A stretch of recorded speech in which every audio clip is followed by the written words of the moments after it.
What if the biggest secret to life isn't solving its mysteries, but accepting that some mysteries can't be solved? Imagine standing in a room where every answer you find creates two new questions. That's the paradox of existence. The more you learn, the less you truly know. Tonight, we're diving headfirst into the rabbit hole. Ready to question everything? Let's start with a thought experiment that's haunted philosophers for centuries. The ship of Theseus. Picture a wooden ship, its planks weathered by time. Over the years, every single plank is replaced, one by one. Now, here's the twist. If none of the original wood remains, is it still the same ship? Apply that to yourself. Every cell in your body regenerates, your thoughts evolve, and your memories rewrite themselves. Are you the same person you were a decade ago? Or are you something entirely new? A mosaic of versions, none fully you and all undeniably yours? This isn't just abstract philosophy. It's a mirror held up to reality. Quantum physics, for instance, tells us particles exist in multiple states at once, like Schrödinger's infamous cat, both alive and dead, until observed. But here's the kicker. You are the observer. Your consciousness collapses possibility into something tangible. Yet you're also a character within the very system you're observing. You're both the architect and the program, the watcher and the watched. Wrap your head around that. Now let's twist the knife. What if reality itself is designed this way, on purpose? Think about it. The Matrix wasn't just a glitchy simulation. It was a system built on contradictions. Humans needed to feel free while being controlled. To sense something was off, but lacked the language to describe it. Paradoxes, in this light, aren't errors in the code. They're features. They're the glitches that keep you questioning, probing, and ultimately, awake. Take free will versus determinism. Science says your decisions are shaped by biology, upbringing, and environment, a chain of cause and effect stretching back to the Big Bang. But your lived experience screams, I'm choosing this. Which is true? Both. You're a puppet with strings made of chaos. You're a creator bound by rules you didn't write. This paradox isn't a flaw, it's the engine of your curiosity. The tension between freedom and constraint is what makes life feel alive. Here's another one. You're simultaneously insignificant and irreplaceable. Zoom out far enough, and you're a speck of stardust in a universe 13.8 billion years old. Zoom in, and you're a unique configuration of atoms, memories, and choices that will never exist again. Hold those two truths in your mind at once. Feel the friction. That's the paradox we're built to live inside, a cosmic joke that's somehow also a profound truth. But why does this matter? Because the moment you stop trying to solve paradoxes, you start living them. Letting go of the need for closure opens doors to deeper understanding. For example, consider love. It's messy, irrational, and often painful, yet it's the force that binds humanity. Or creativity. The best ideas come from chaos, not order. These contradictions aren't accidents, they're blueprints for how to thrive. So how do you live inside a paradox? Start by noticing them everywhere. The harder you try to control life, the less control you have. The more you focus on happiness, the more elusive it becomes. These aren't riddles to crack. They're rhythms to dance with. When you stop resisting the contradictions, you align with the flow of existence. Take the paradox of time. Einstein showed its relative, a river flowing at different speeds depending on gravity and velocity. Yet your brain perceives it as linear, a straight line from past to future. Which is real? Both. Time bends, but your experience of it is stubbornly linear. This tension shapes how you make decisions, mourn losses, and chase dreams. It's a paradox you navigate daily, whether you realize it or not. Now let's get personal. Your identity is a paradox too. You're a collection of stories you tell yourself, a patchwork of memories, some accurate, others fictionalized. Yet you're also the author of those stories, rewriting them with every choice. This duality is freeing. You're not stuck with who you were, you're constantly becoming who you might be. But you're also tethered to the narrative you've built. Paradoxes also redefine success and failure. The closer you get to a goal, the more you realize it's just a waypoint, not a destination. The failures that sting today might be the seeds of tomorrow's breakthroughs. This isn't just motivational fluff, it's how innovation works. Penicillin, microwaves, and post-it notes were all accidental discoveries. Failure and success aren't opposites, they're partners in disguise. But here's the real magic. Living inside paradoxes trains your brain to handle uncertainty. Life rarely serves up clear answers. Should you take the job offer or stay put? Forgive the betrayal or walk away? There's no flowchart for these decisions. Paradoxes teach you to hold multiple possibilities at once, to act without needing guarantees. This flexibility makes you resilient, creative, and open to wonder. Now let's tie this back to the Matrix. If reality is a simulation, its creators didn't design it to be solved. They designed it to be lived. The paradoxes, like free will within a program, are the glitches that keep you searching, questioning, and growing. They're the breadcrumbs left by the Keymaker, guiding you deeper into the code without ever revealing the full map. Think about how paradoxes shape technology.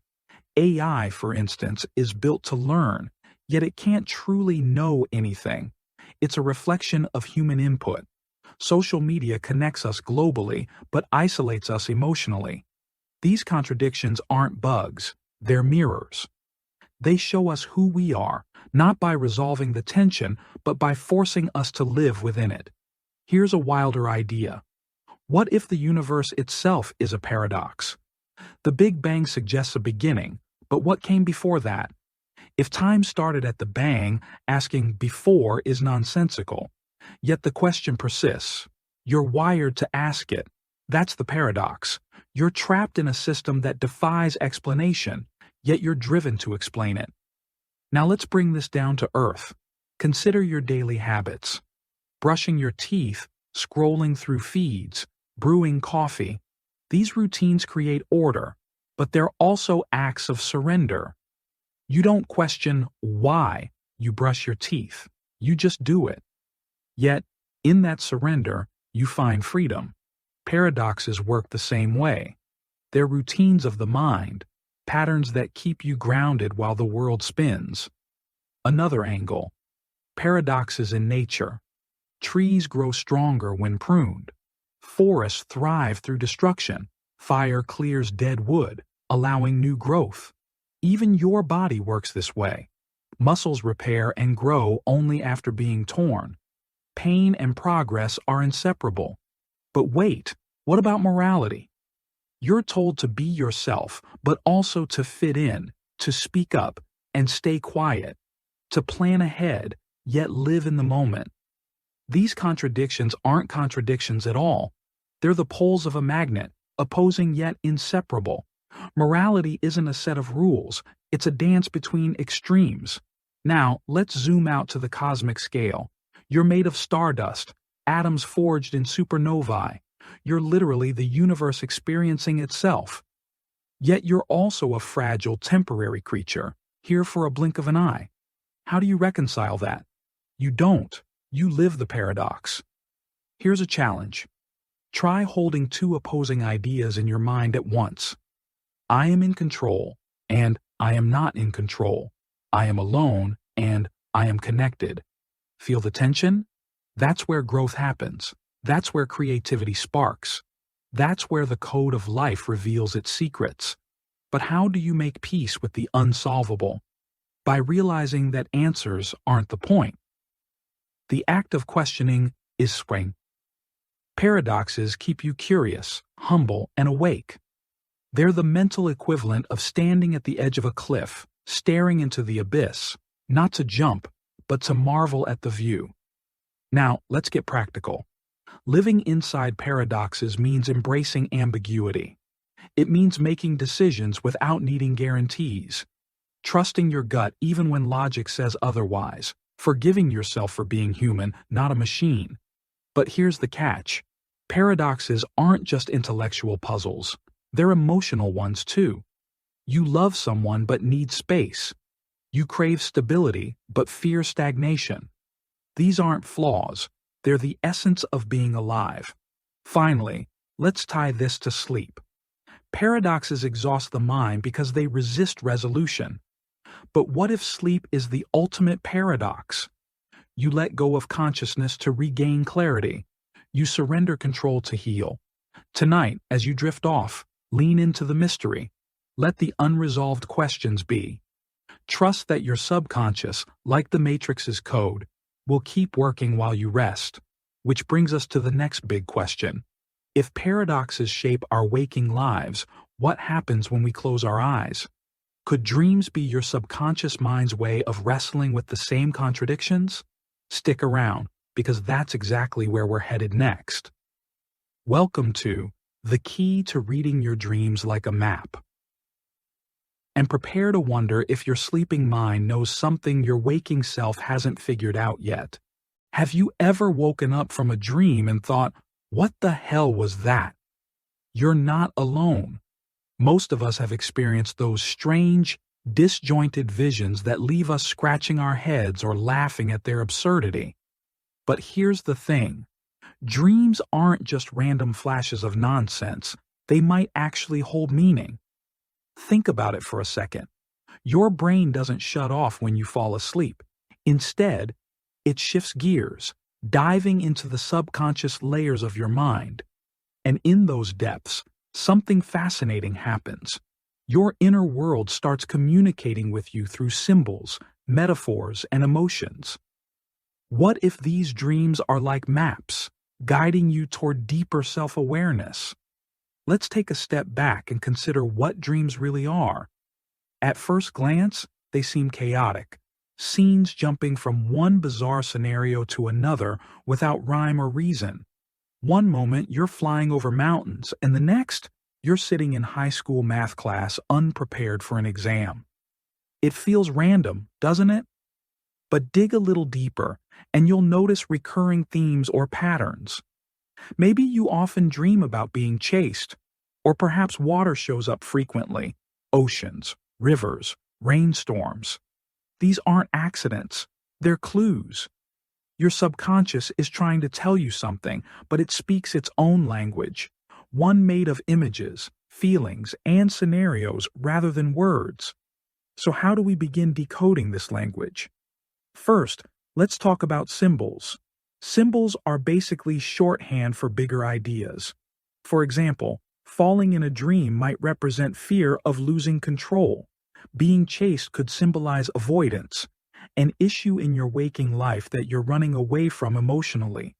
Water often represents emotions, so dreaming of calm lakes might reflect peace, while turbulent seas could indicate stress or unresolved feelings. Houses tend to stand for the self, with different rooms representing aspects of your personality or life. Even animals can carry symbolic weight. A wolf might signify danger or instinct, while a bird could represent freedom or escape. The key isn't to interpret every detail literally. Instead, think of dreams as impressionistic paintings. They're abstract, open to interpretation, and deeply personal. What falling means to one person might be completely different for someone else. That's why context matters. To truly read your dreams like a map, you need to connect them to your real-life experiences. Ask yourself, what's been on my mind lately? Am I facing a challenge I haven't fully acknowledged? Are there relationships or situations causing me anxiety? Dreams often surface these concerns in ways your conscious mind might overlook. Now, let's break this down further with some examples. Say you keep having dreams about missing a train or bus. On the surface, it seems pretty straightforward. You're late, and now you've missed your ride. End of story, right? Not necessarily. Missing transportation in dreams often points to fears of missed opportunities or feeling unprepared for changes ahead. Maybe you've been putting off a decision or hesitating to take action in your waking life. Your subconscious is nudging you to pay attention, to stop procrastinating and start moving forward. Or imagine dreaming about losing your teeth. This is a surprisingly common theme, and it usually ties into insecurity or fear of judgment. Perhaps you're worried about saying the wrong thing in social situations, or maybe you feel vulnerable in a particular relationship. Teeth represent strength and confidence, so when they crumble or disappear in a dream, it's worth exploring where you might feel weak or exposed in reality. Of course, not all dreams are heavy or meaningful. Sometimes they're just plain weird or hilarious. Ever had a dream where you showed up to work naked? Yeah? That one's less about existential dread and more about embarrassment or vulnerability. Dreams like these remind us that humor exists even in our subconscious minds. They lighten the mood and give us permission to laugh at ourselves. After all, who hasn't felt awkward or exposed at some point? These lighthearted dreams serve as reminders that imperfection is part of being human. But here's the catch. Interpreting dreams isn't always easy. There's no universal dream dictionary that applies to everyone.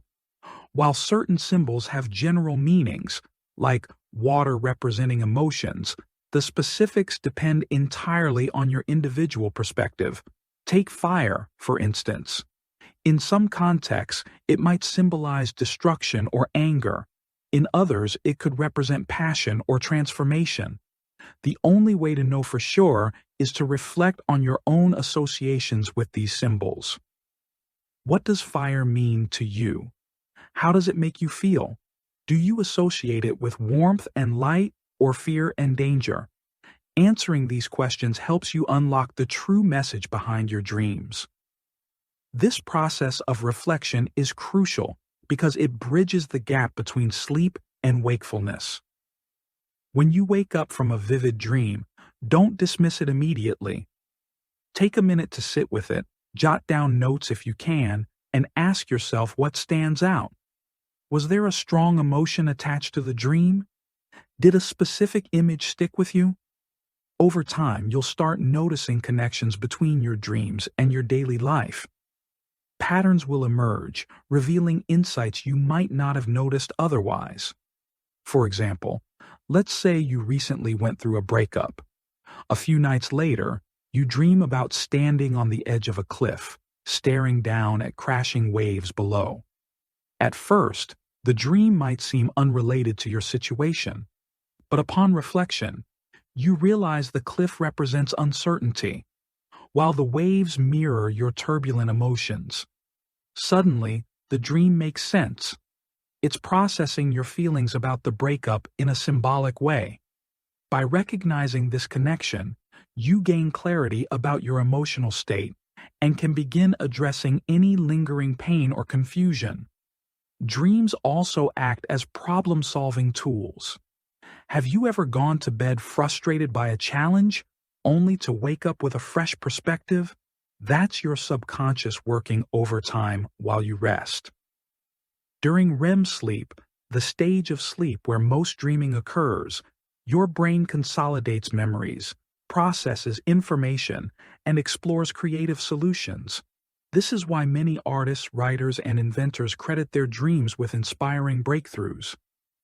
Paul McCartney famously composed the melody for Yesterday after hearing it in a dream.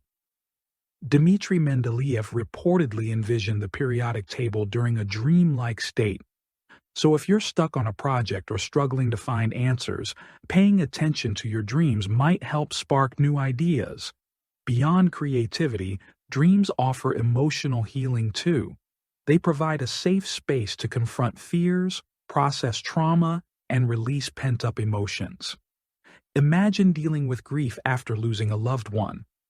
Waking hours might feel overwhelming, but dreams allow you to reconnect with that person in symbolic ways, perhaps through comforting conversations or shared memories. These experiences, though fleeting, can bring immense comfort and closure. Similarly, nightmares, while unpleasant, often serve as warnings or outlets for suppressed anxieties. Facing them head-on, whether through journaling or therapy, can lead to profound growth and resilience. At this point, you might be wondering, how do I remember my dreams in the first place? After all, they tend to fade quickly upon waking. One simple trick is to keep a notebook or voice recorder by your bed. As soon as you wake up, write down whatever you recall, even if it's just fragments or impressions. Over time, this practice trains your brain to retain more details.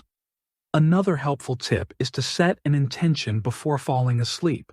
Tell yourself, I want to remember my dreams tonight. Sounds silly, but it works. Your subconscious responds to cues, and giving it permission to share its messages increases the likelihood of recall. Once you've started remembering your dreams consistently, the next step is to analyze them. Don't rush this part. Dream interpretation is less about finding definitive answers and more about uncovering possibilities. Start by identifying the main elements of the dream, characters, settings, actions, and note how they made you feel. Then, look for parallels in your waking life. Are there unresolved conflicts, hidden desires, lingering doubts? Use these observations to piece together a narrative that resonates with your current circumstances.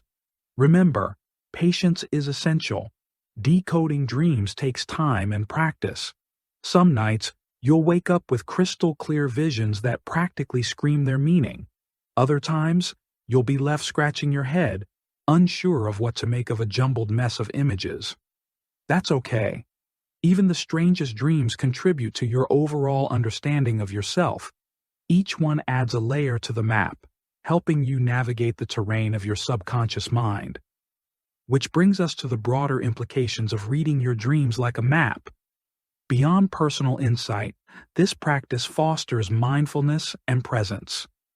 When you actively engage with your dreams, you become more attuned to your thoughts, emotions, and behaviors. You start noticing patterns, not just in your sleep, but in your waking life too. Why do you react defensively in certain situations? What triggers your anxiety or excitement? Understanding these dynamics empowers you to make conscious choices rather than operating on autopilot. And yet, despite their value, dreams remain mysterious. Scientists still debate why we dream and what purpose they serve. Some argue they're evolutionary relics, leftover mechanisms from our ancestors' survival instincts. Others believe they play a critical role in memory formation and emotional regulation. Whatever the explanation, one thing is clear: dreams offer a window into parts of ourselves we rarely access consciously. They invite curiosity, exploration, and introspection, all qualities that enrich our lives. All right, so we've delved deep into the world of dreams, uncovering their potential as maps to self-discovery. We've talked about symbols, patterns, problem-solving, and emotional healing. We've explored practical tips for remembering and analyzing dreams, emphasizing their relevance to both sleep and wakefulness. But here's the final question. What happens when you step outside the realm of dreams and return to the waking world? How do you stay grounded in authenticity when everything around you feels fake or staged? Stick around, because that's exactly where we're headed next. Welcome to Tech, the key to staying real in a fake world. Let's say the world really is like the Matrix, a simulation where nothing's quite what it seems. How do you stay authentic when everyone else is playing along with the program? It's a question that feels more relevant now than ever. In a world dominated by social media filters, curated highlight reels, and societal expectations, it's easy to lose sight of who you truly are. You start living for likes, approval, or some invisible standard that doesn't even align with your own values. But here's the thing, being real isn't about rejecting the world around you. It's about finding your center, holding on to it, and letting everything else revolve around that core. Being real means sticking to what matters to you, not what society says should matter. Think about how much time we spend chasing things we don't actually care about: money, fame, status symbols, external validation. These aren't inherently bad, but they become toxic when they overshadow what genuinely brings you joy. For example, imagine working tirelessly toward a promotion only to realize that climbing the corporate ladder leaves you feeling emptier than fulfilled. Or picture scrolling through Instagram, comparing your life to someone else's perfectly staged photos, and wondering why you're falling short. None of this is accidental. These systems are designed to pull you in, to make you believe that conforming will bring happiness. But deep down, you know better. True fulfillment comes from staying true to yourself, even when it feels like swimming against the current. So how do you stay real in a world that constantly tries to mold you into something else? Let's break it down. First, authenticity starts with self-awareness. You can't be real if you don't know who you are. This might sound obvious, but think about how many people drift through life without ever stopping to ask themselves basic questions. What do I value? What makes me happy? What am I willing to fight for? These aren't easy questions to answer, especially in a culture that prioritizes speed over depth. Slowing down long enough to reflect takes effort, but it's worth it. When you understand your priorities, you create a foundation that keeps you grounded no matter how chaotic things get. Take a moment to consider the difference between doing and being. Doing refers to actions, what you accomplish, achieve, or produce. Being, on the other hand, is about existing as your most genuine self. Too often, we focus so much on doing that we forget to just be. We pile up responsibilities, goals, and obligations until there's no room left for authenticity. But here's the truth. You don't have to earn your worth by constantly producing or proving yourself. Your value isn't tied to your productivity or popularity. It's inherent, simply because you exist. Once you internalize this idea, staying real becomes less daunting. Instead of striving for perfection, you aim for alignment with your values, your passions, and your truth. Of course, living authentically doesn't mean ignoring rules or being reckless. Society has its structures for a reason, and completely disregarding them would lead to chaos. What authenticity does mean is making choices based on your own values instead of letting other people decide for you. Here's an example. Imagine you're at a crossroads in your career. On one hand, you could take a high-paying job that promises prestige, but requires long hours and compromises your personal life. On the other hand, you could pursue work that excites you, even if it pays less or lacks glamour. Which path do you choose? If you prioritize money and status, because those are what society values, you might end up miserable despite outward success. But if you follow your heart and choose what resonates with you, you'll likely find more satisfaction, even if it's harder to explain to others. The tricky part is recognizing societal pressures for what they are: arbitrary constructs. They're not laws of nature, they're inventions created by humans. Take fashion, for instance. Certain styles go in and out of vogue based entirely on trends, yet people invest significant energy keeping up with them. Why? Because fitting in provides a sense of belonging. There's nothing wrong with enjoying fashion or wanting to look good. But when your wardrobe choices stem solely from fear of judgment rather than personal taste, you've lost touch with authenticity. The same principle applies to relationships, careers, hobbies, you name it. Anytime you base decisions on external validation rather than internal satisfaction, you drift further from your true self. Now let's talk about vulnerability. Staying real requires courage, plain and simple. It means showing up as you are, flaws and all, without hiding behind masks or personas. Vulnerability gets a bad rap sometimes. People associate it with weakness, but nothing could be further from the truth. Opening yourself up to others takes strength, especially in a world that often rewards pretense over honesty. Think about friendships, for example. Superficial connections feel safe because they don't demand much emotional investment. Deep, meaningful relationships, however, require sharing parts of yourself that feel raw or uncomfortable. Yet, these are the relationships that truly enrich your life. By embracing vulnerability, you invite authenticity into your interactions and foster trust with those around you. Living authentically also involves setting boundaries. Boundaries aren't barriers, they're guidelines that protect your time, energy, and well-being. Without them, you risk becoming a people pleaser, saying yes to everything and everyone at the expense of your own needs.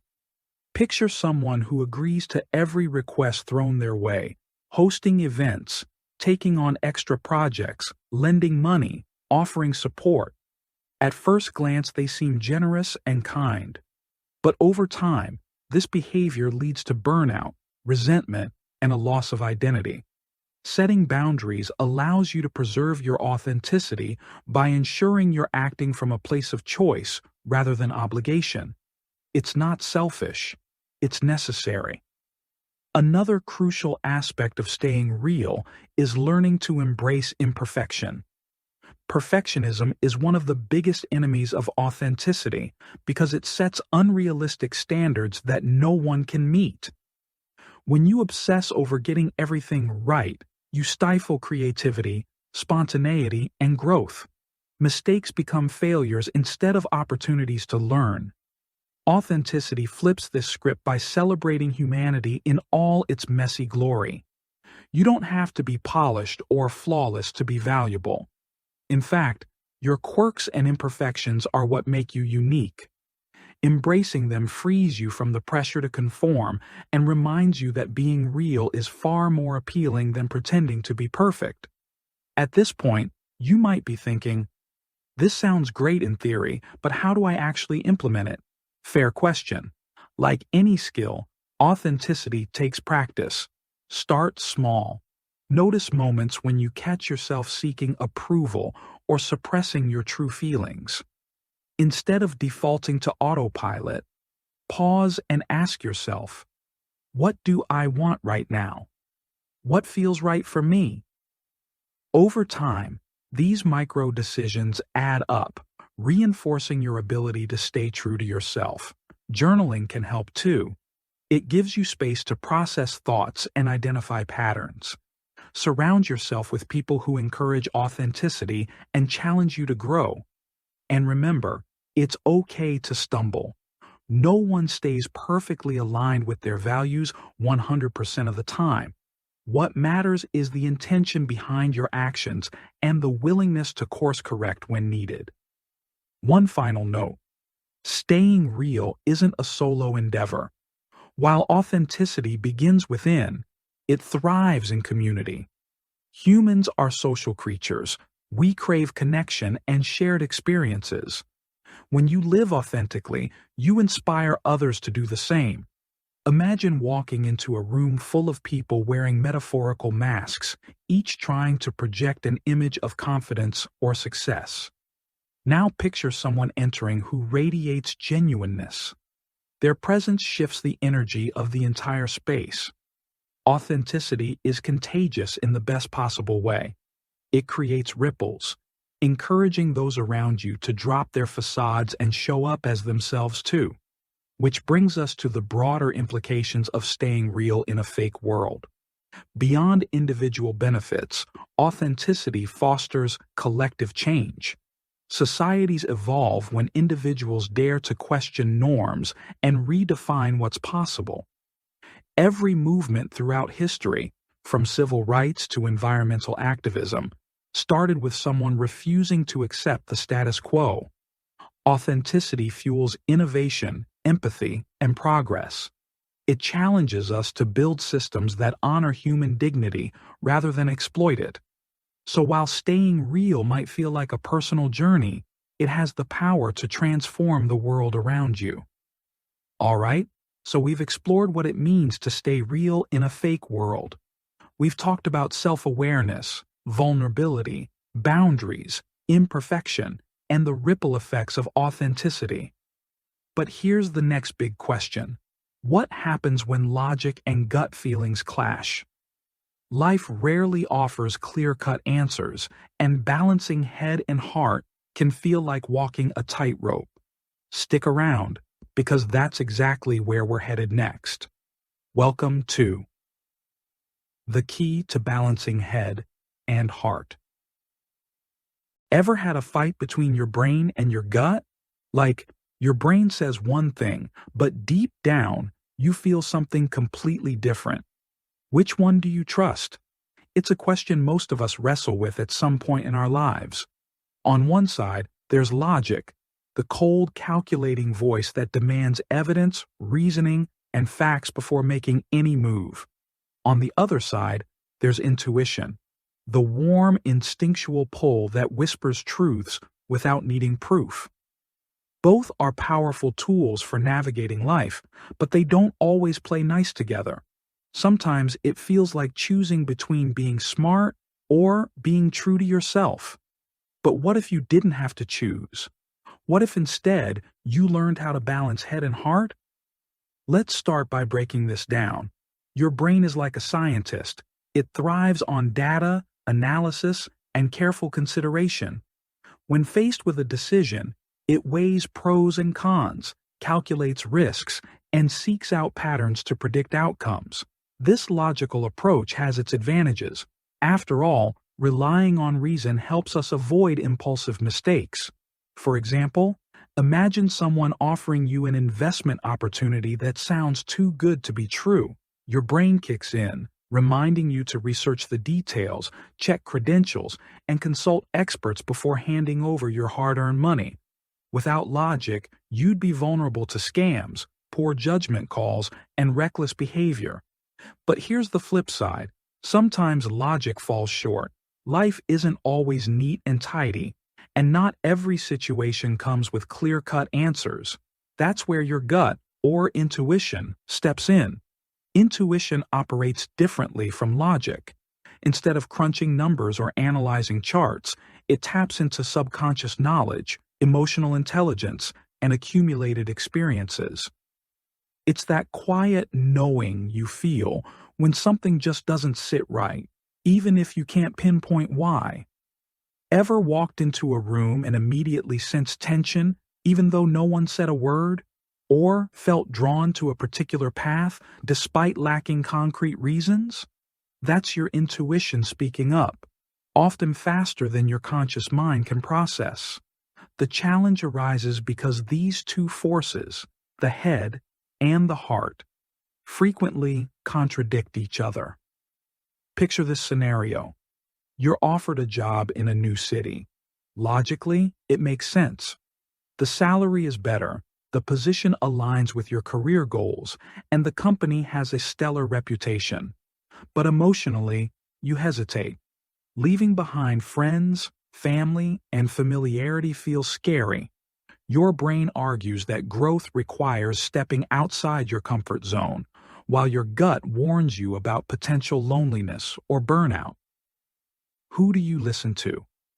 This tug of war happens more often than we realize. Maybe you're debating whether to end a toxic relationship. Logic tells you it's unhealthy and unsustainable, but your emotions cling to memories of happier times or fear of being alone. Or perhaps you're trying to decide whether to pursue a creative passion versus a stable career. Your heart yearns for fulfillment, while your head insists on practicality. These conflicts aren't signs of weakness, they're opportunities to grow.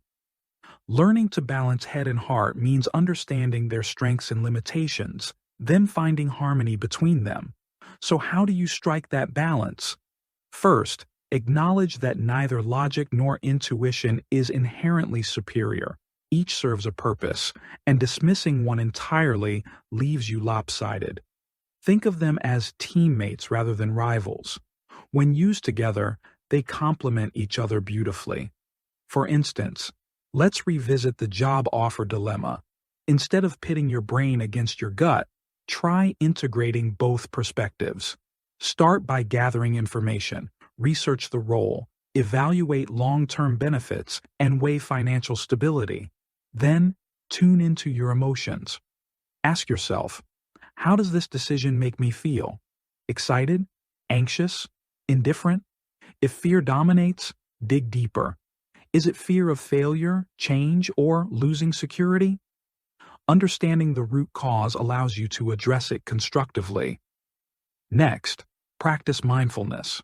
Mindfulness bridges the gap between head and heart by fostering awareness of both thoughts and feelings. Meditation, journaling, or simply pausing to breathe can help you slow down and observe what's happening inside you. Often, we default to either pure logic, ignoring emotions, or pure emotion, ignoring facts, because we're moving too fast to notice the disconnect. Slowing down gives you space to integrate both sides. Imagine sitting quietly with your conflicting thoughts and feelings, allowing them to coexist without rushing to resolve them. Over time, this practice trains you to honor both your intellect and your instincts, creating a balanced foundation for decision-making. Another key strategy is learning to recognize when to lean on logic versus intuition. Certain situations naturally favor one over the other. For example, planning a budget or solving a technical problem requires analytical thinking. Here, emotions might cloud judgment, so relying on logic is wise. Conversely, matters of creativity, relationships, or personal values often benefit from intuition. Trusting your gut when choosing a partner, pursuing a dream, or navigating ethical dilemmas ensures alignment with your authentic self. Knowing which tool to use and when is crucial for maintaining equilibrium. Of course, balancing head and heart doesn't mean achieving perfect harmony all the time. There will still be moments of tension, uncertainty, and doubt. And that's okay. Growth rarely happens in comfort zones. What matters is developing resilience, the ability to navigate conflict gracefully and emerge stronger. One way to build resilience is through reflection. After making a decision, take time to assess the outcome. Did you strike the right balance? Was there a missed opportunity to trust your gut or analyze more thoroughly? Reflection sharpens your ability to integrate logic and intuition moving forward. It's also important to note that societal conditioning can skew this balance. Many cultures prioritize rationality over emotionality, framing logic as mature and reliable while dismissing intuition as irrational or unreliable. As a result, people often suppress their instincts, fearing they'll appear foolish or unprofessional. But suppressing intuition stifles creativity, empathy, and self-awareness, all essential qualities for thriving in today's complex world. Reclaiming trust in your gut takes courage, especially in environments that undervalue emotional intelligence. Surrounding yourself with supportive individuals who respect both head and heart can help counteract this bias. Now, let's zoom out and consider the bigger picture. Balancing head and heart isn't just about personal decisions. It shapes how we interact with others and contribute to society. Leaders who blend logic with empathy inspire loyalty and foster collaboration. Artists who merge technical skill with raw emotion create works that resonate deeply. Innovators who combine scientific rigor with imaginative vision drive progress. By cultivating this balance within ourselves, we set the stage for collective advancement. Authenticity breeds authenticity. When you embrace both sides of your nature, you encourage others to do the same. One fascinating aspect of balancing head and heart is its connection to mental health. Chronic overthinking, a hallmark of leaning too heavily on logic, can lead to anxiety, stress, and decision paralysis. Similarly, unchecked emotions, stemming from neglecting logic, can result in impulsivity, regret, and instability. Achieving equilibrium protects your well-being by preventing extremes.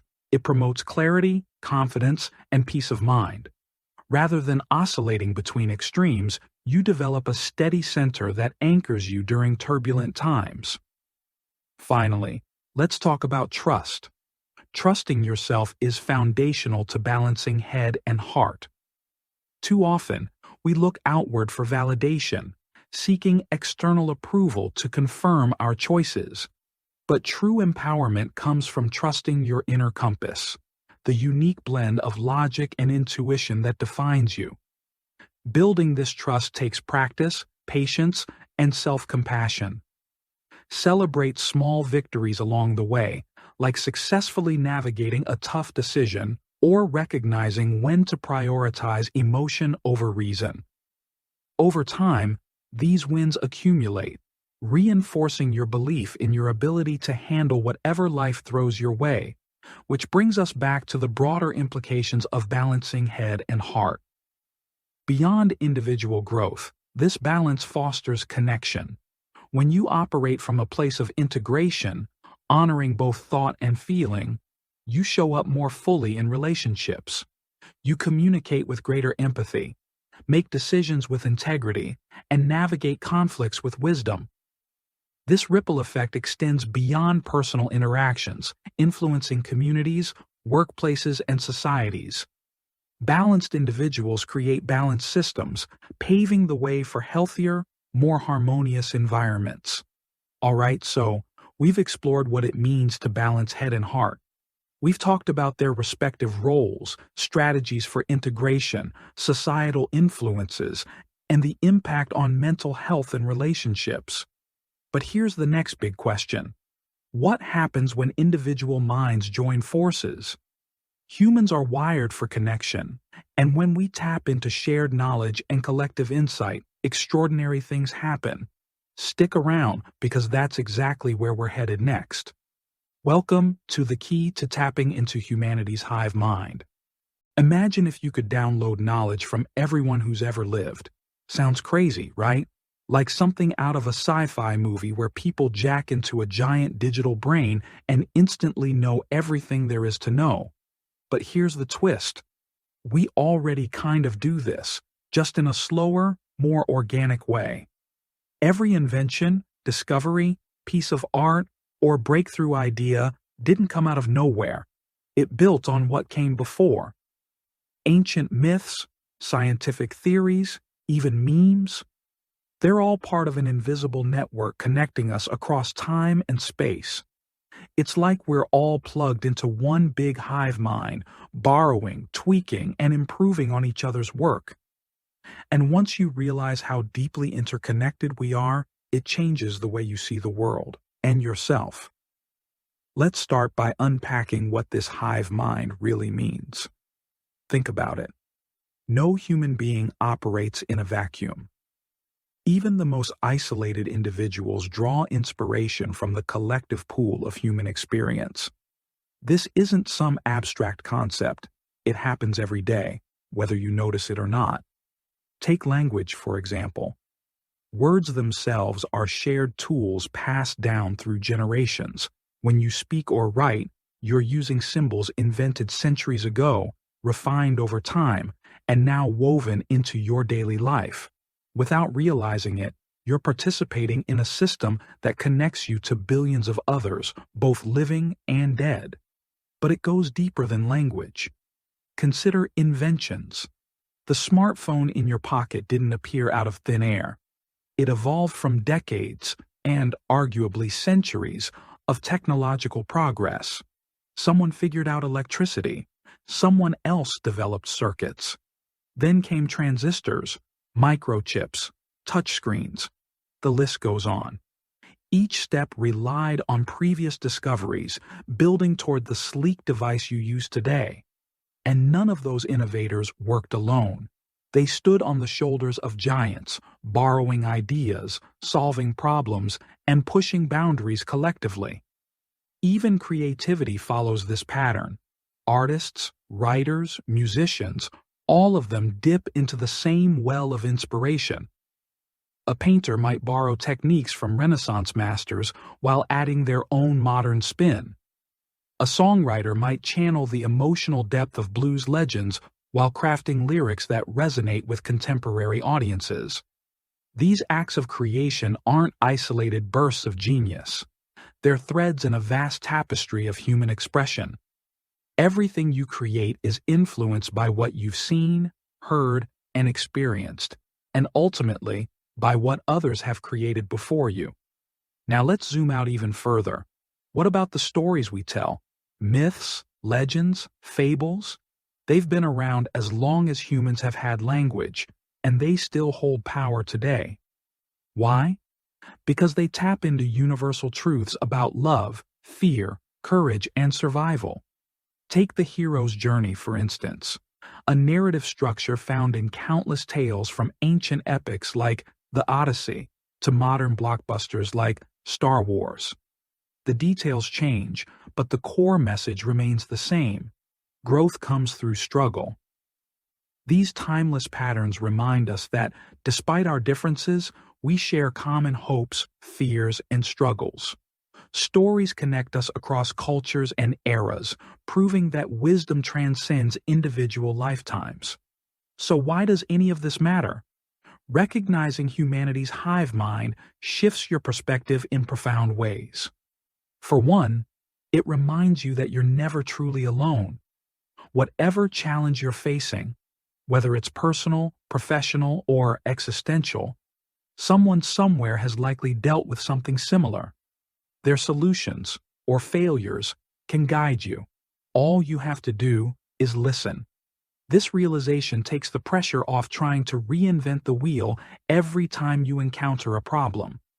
Instead of starting from scratch, you can build on existing knowledge, saving energy and avoiding unnecessary mistakes. Here's another implication: humility. Once you understand how interconnected we are, it becomes harder to claim sole credit for your achievements.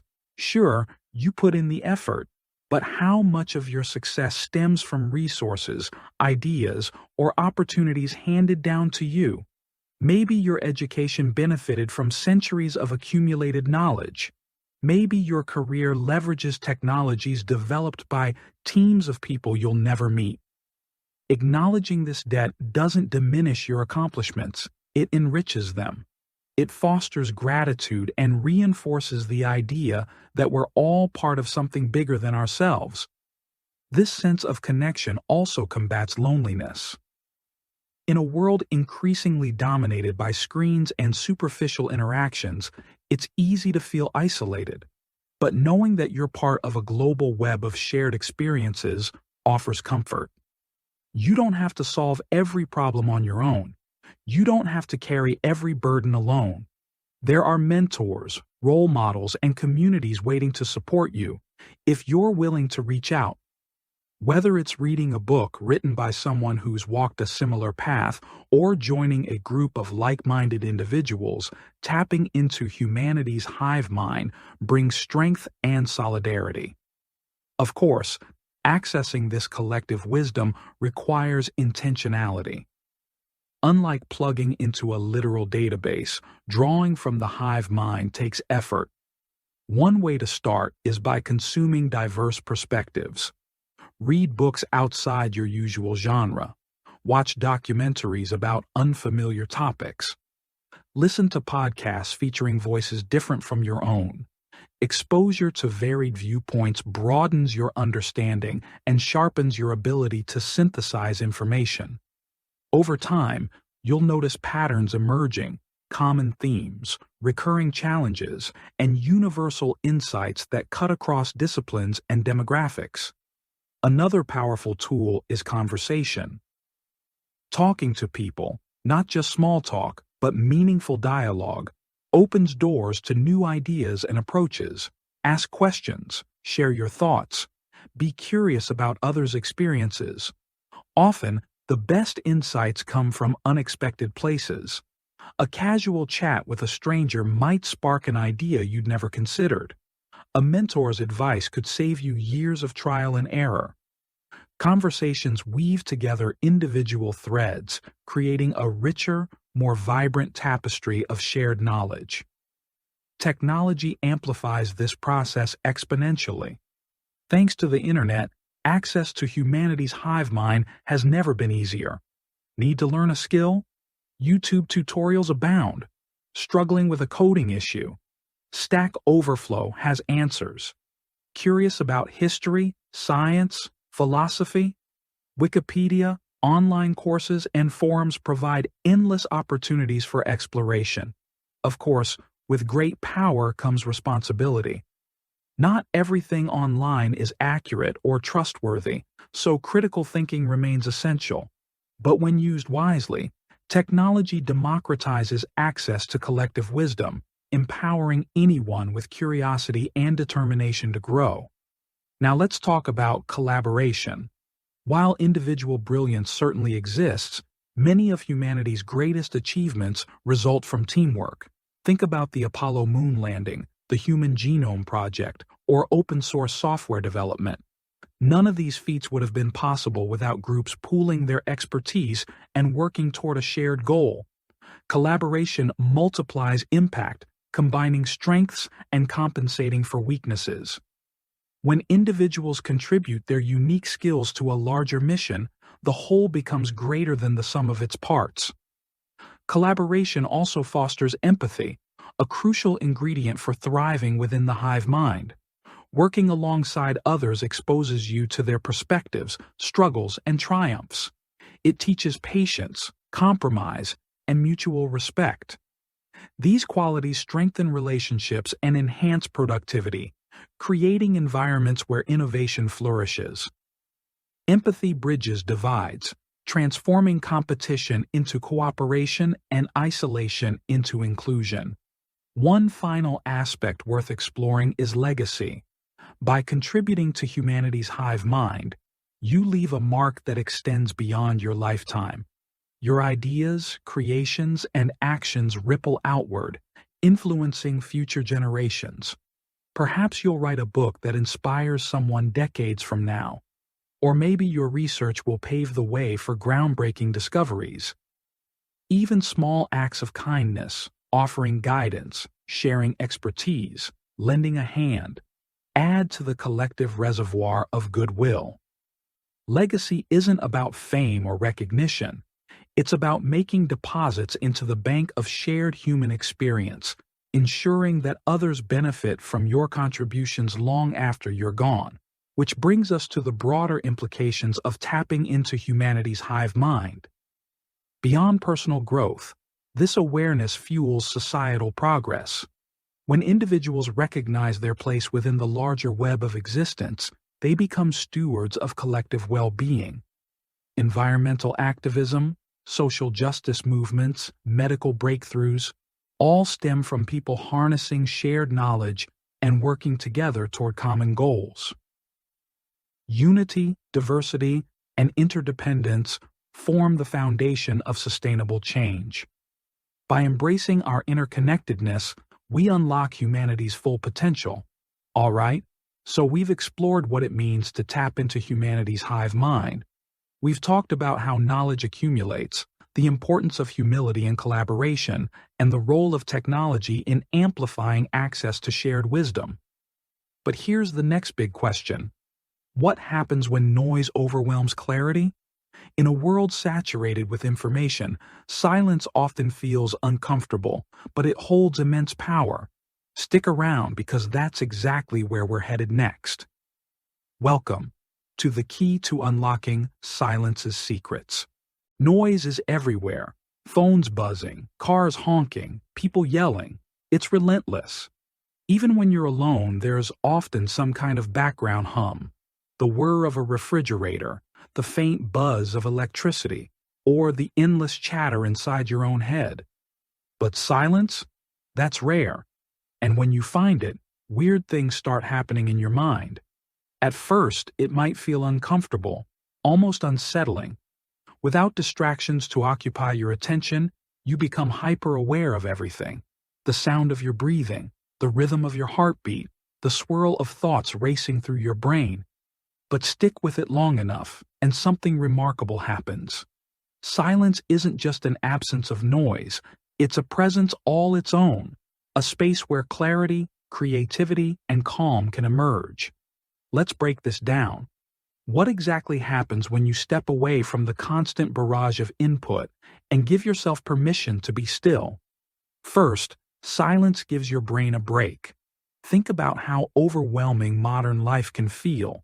Notifications ping constantly, social media feeds scroll endlessly, and conversations overlap in a blur of multitasking. Your brain is like a computer running too many programs at once.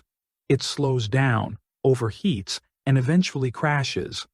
Silence acts as a reset button, allowing your mind to cool off and reboot. When you remove external stimuli, your brain shifts into a different mode, one that prioritizes reflection, processing, and restoration. But here's the fascinating part. Silence doesn't just clear mental clutter. It also creates room for new insights to surface. Have you ever noticed how some of your best ideas come when you're not actively trying to force them?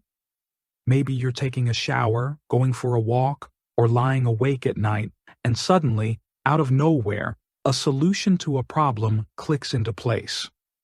This phenomenon isn't random. It's a direct result of giving your mind space to wander. In silence, your brain enters what scientists call default mode network activity, a state where it processes memories, solves problems, and generates creative connections without conscious effort. Essentially, silence allows your subconscious to do its job, piecing together fragments of information in ways your focused mind might miss. Now, let's talk about the physical effects of silence. Beyond its impact on cognition, silence has measurable benefits for your body and emotions.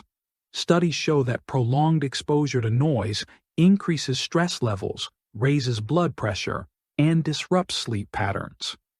On the flip side, spending time in silence lowers cortisol, the stress hormone, slows your heart rate, and promotes relaxation. These physiological changes aren't just temporary, they accumulate over time, improving overall health and well-being. Imagine carrying around less tension, feeling more grounded, and sleeping more deeply simply because you carved out moments of quiet each day. Sounds appealing, doesn't it? Of course, embracing silence isn't always easy. For many people, the idea of sitting quietly feels intimidating or boring. We've grown so accustomed to constant stimulation that the absence of noise can feel unnatural, even threatening. If you've ever tried meditating or practicing mindfulness, you know how quickly stray thoughts invade the void. Instead of peaceful stillness, you might find yourself replaying arguments, worrying about deadlines, or mentally drafting grocery lists. This resistance is normal. Our brains are wired to seek novelty and distraction, so tuning out requires practice and patience. But here's the good news. Like any skill, cultivating silence gets easier with repetition. One way to ease into silence is by starting small. You don't need to spend hours in complete isolation right away. Begin with just 5 minutes a day. Set a timer, sit comfortably, and focus on your breath. Don't try to stop your thoughts. Instead, observe them without judgment, letting them pass like clouds drifting across the sky. Over time, you'll notice subtle shifts. Your mind will settle more easily, and the urge to reach for your phone or fill the void with noise will diminish. Gradually increase the duration as you become more comfortable, experimenting with longer stretches of quiet time. Another powerful tool is nature. While urban environments are saturated with noise, natural settings offer pockets of serenity that make silence more accessible. Picture standing in a forest, listening to leaves rustle in the breeze or water trickling over rocks. These sounds aren't silent in the literal sense, but they create a calming backdrop that mimics the effects of true quiet. Nature's rhythms slow us down, grounding us in the present moment and reminding us of life's simplicity. Whether it's a park bench, a hiking trail, or your backyard, spending time outdoors helps bridge the gap between chaos and calm. Silence also plays a crucial role in emotional regulation. When you're constantly bombarded by noise, it's easy to get swept up in reactive emotions, anger, frustration, anxiety. Silence provides a buffer, giving you space to pause and respond thoughtfully rather than impulsively. For example, imagine someone cuts you off in traffic. Your instinct might be to honk, yell, or stew in irritation. But if you've cultivated a habit of silence, you'll have an easier time recognizing those initial feelings without letting them dictate your actions. Instead of escalating conflict, you can choose to breathe deeply, shrug it off, and move on. This ability to self-regulate transforms relationships, decision-making, and overall resilience. On a deeper level, silence fosters self-awareness. Without external distractions pulling your attention outward, you naturally turn inward, confronting aspects of yourself you might otherwise avoid. Maybe you'll notice recurring fears or doubts surfacing during quiet moments. Perhaps you'll uncover hidden desires or untapped strengths. Whatever arises, silence invites you to sit with it, to acknowledge, explore, and integrate these parts of your psyche. This process isn't always pleasant. Facing your inner world can be uncomfortable, especially if you've spent years numbing it with noise. But discomfort is where growth happens. By leaning into silence, you develop a stronger, more authentic connection with yourself. Here's another intriguing angle. Silence enhances empathy. When you strip away distractions and tune into your surroundings, you become more attuned to others' needs and emotions. Listening becomes less about waiting for your turn to speak and more about truly understanding what someone else is saying. This shift improves communication, strengthens relationships, and fosters compassion. Silence teaches you to hold space, not just for yourself, but for those around you. It reminds you that sometimes the most powerful thing you can do is simply be present. Now, let's zoom out and consider the broader implications of silence. Beyond individual benefits, cultivating quiet moments contributes to societal well-being. Noise pollution is a growing concern in urban areas, linked to increased stress, decreased productivity, and environmental harm. By valuing silence, we advocate for spaces that prioritize peace and reflection, libraries, parks, meditation centers. These sanctuaries serve as antidotes to the relentless pace of modern life, offering respite for communities overwhelmed by noise. Additionally, silence encourages mindfulness, which ripples outward in positive ways. Mindful individuals tend to act with greater intention, kindness, and responsibility, creating healthier, more harmonious environments. One final note: silence isn't monolithic. There's no single right way to experience it. Some people find solace in structured practices like meditation or prayer, while others prefer unstructured downtime, reading, journaling, or simply gazing out a window. The key is finding what works for you and making it a consistent part of your routine. Consistency matters because silence compounds over time. A few minutes each day might not seem significant at first, but weeks, months, or years later, you'll look back and realize how profoundly those quiet moments shaped your life. Which brings us to the bigger picture. Silence isn't just a tool for personal growth. It's a gateway to understanding paradoxes. Life is full of contradictions, and embracing them requires clarity and perspective.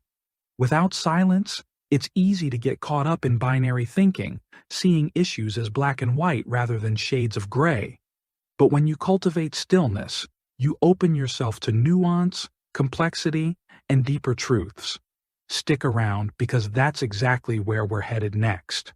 Welcome to The Key to Embracing Paradoxes Without Losing Your Mind. Life is full of contradictions. You've probably heard phrases like, less is more, or the harder you try, the less likely you are to succeed. At first glance, these sound ridiculous. How can two opposite things both be true? How can something be completely contradictory and yet make perfect sense at the same time? It's tempting to dismiss paradoxes as intellectual puzzles, riddles that exist only to confuse us.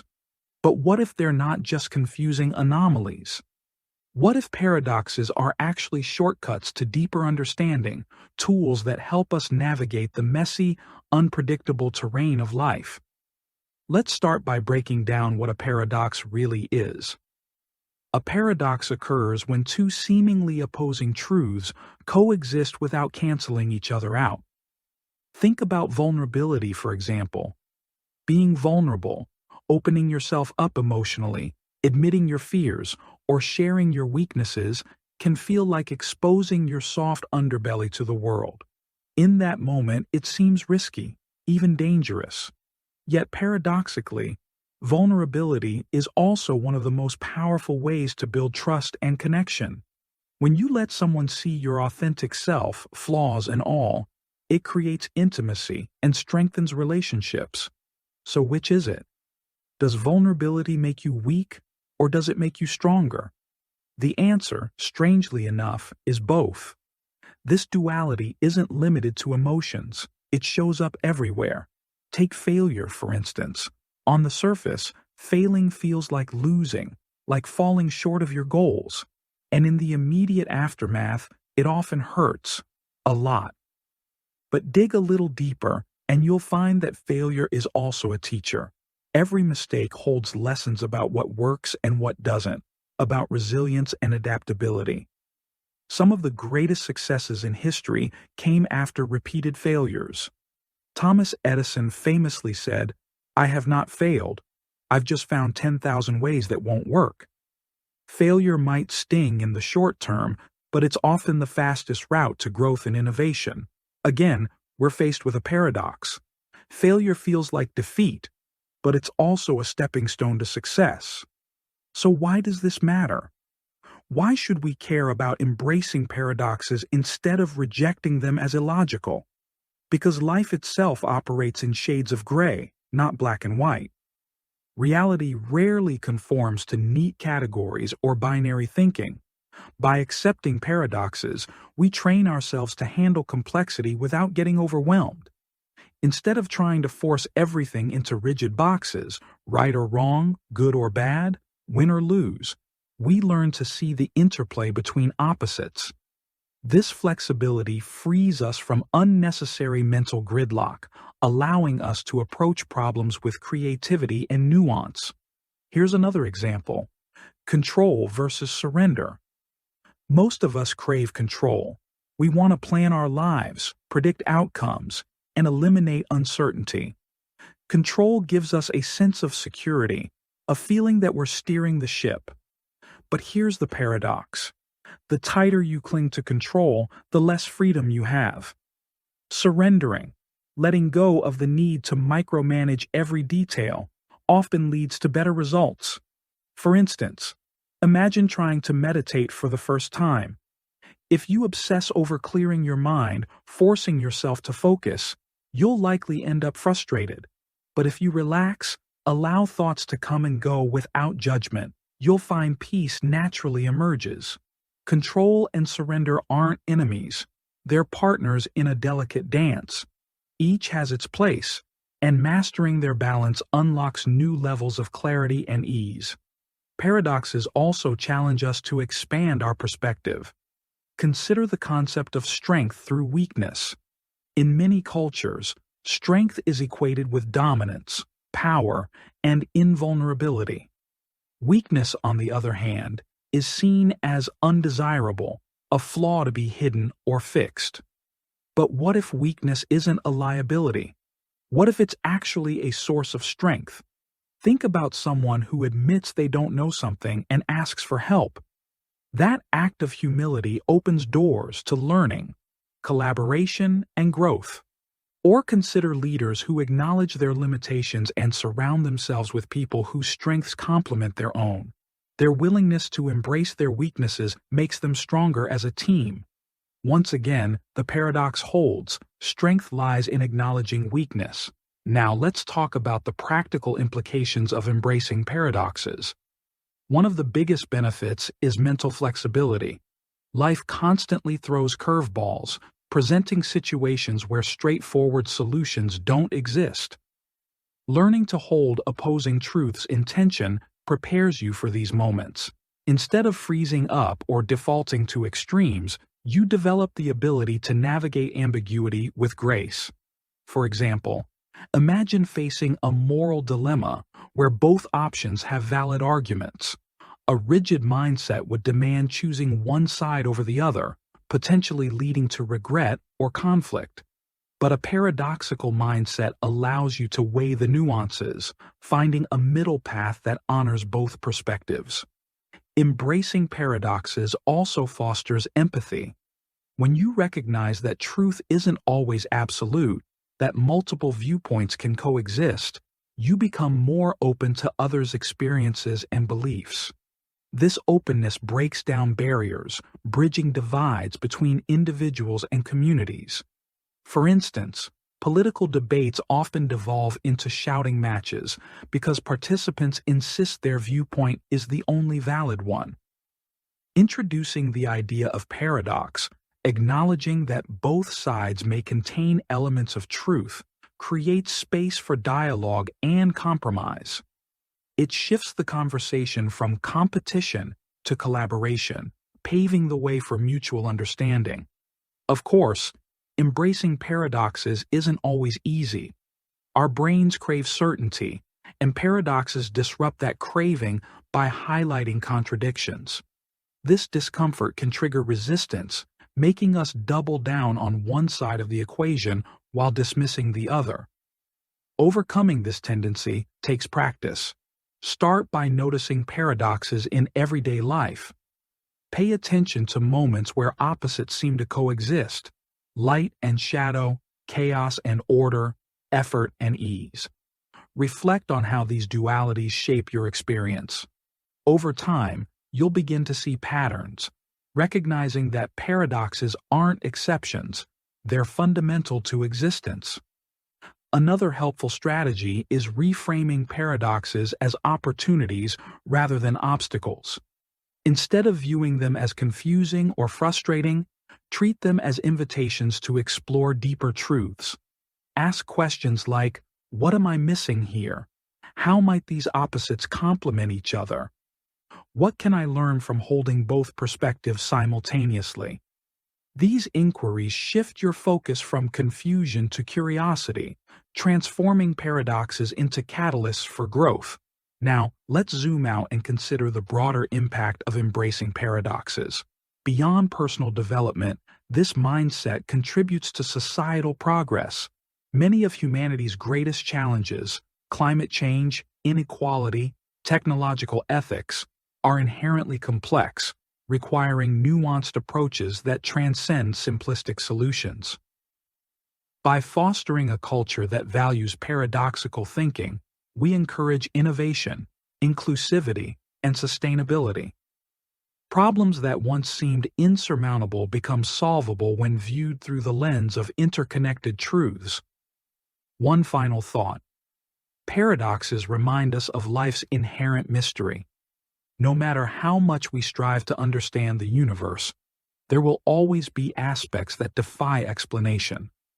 Accepting this reality doesn't mean giving up on knowledge. It means embracing wonder.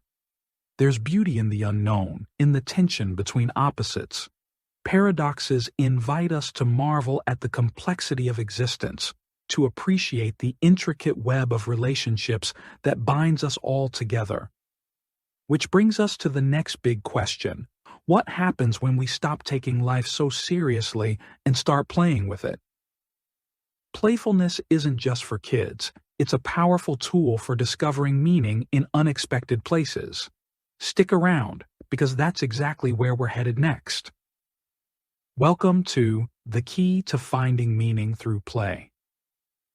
When was the last time you did something just for fun? Not because it was productive or useful, but because it made you smile. If you're struggling to remember, don't worry, you're not alone. Somewhere along the way, many of us stopped playing. Life got serious, responsibilities piled up, and play became something we associated with childhood rather than adulthood. But here's the thing, play isn't just for kids. It's one of the most powerful tools we have for figuring out what really matters in life, and it might even be the key to unlocking deeper meaning. Let's start by unpacking what play actually is. At its core, play is about curiosity and experimentation. It's how we naturally explore the world when no one's telling us what to do. Think about a child building towers out of blocks, painting without worrying about staying inside the lines, or pretending to be a superhero saving the day. There's no agenda, no pressure to produce results, just pure exploration driven by wonder. Adults can tap into this same energy, whether it's doodling absent-mindedly during a meeting, tinkering with a new hobby, or brainstorming wild ideas just for the sake of seeing where they lead. Play strips away the weight of expectations, creating space for creativity and discovery. But why does play matter so much? Because it connects us to our authentic selves.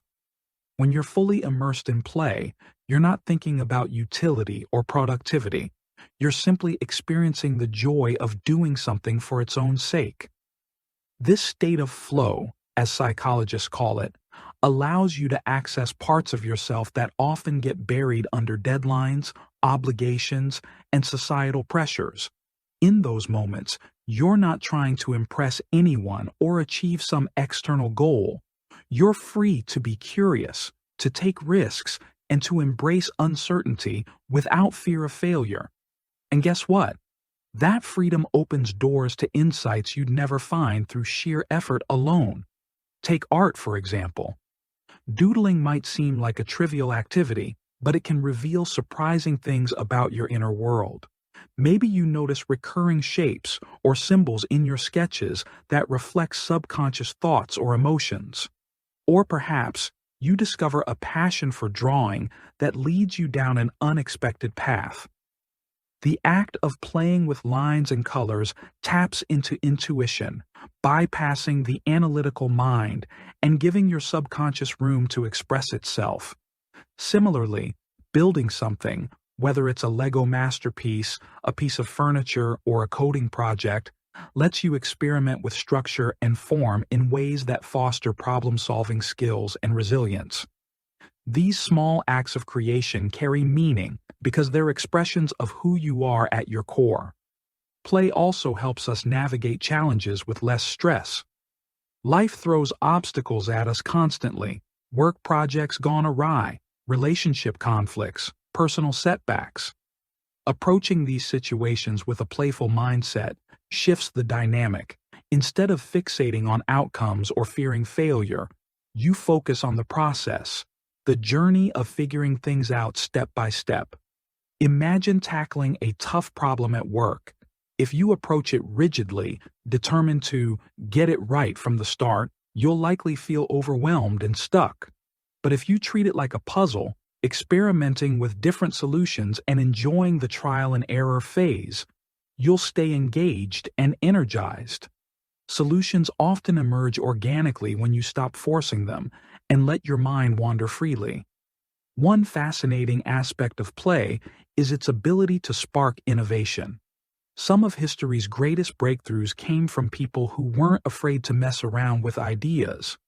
Take Isaac Newton, who famously discovered gravity after observing an apple fall from a tree.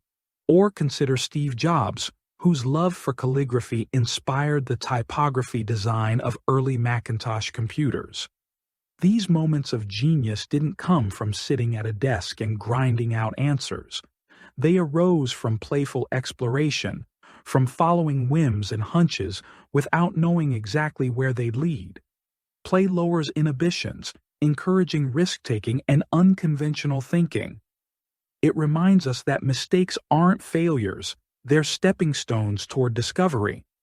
Beyond individual benefits, play fosters connection. When you engage in playful activities with others, barriers dissolve.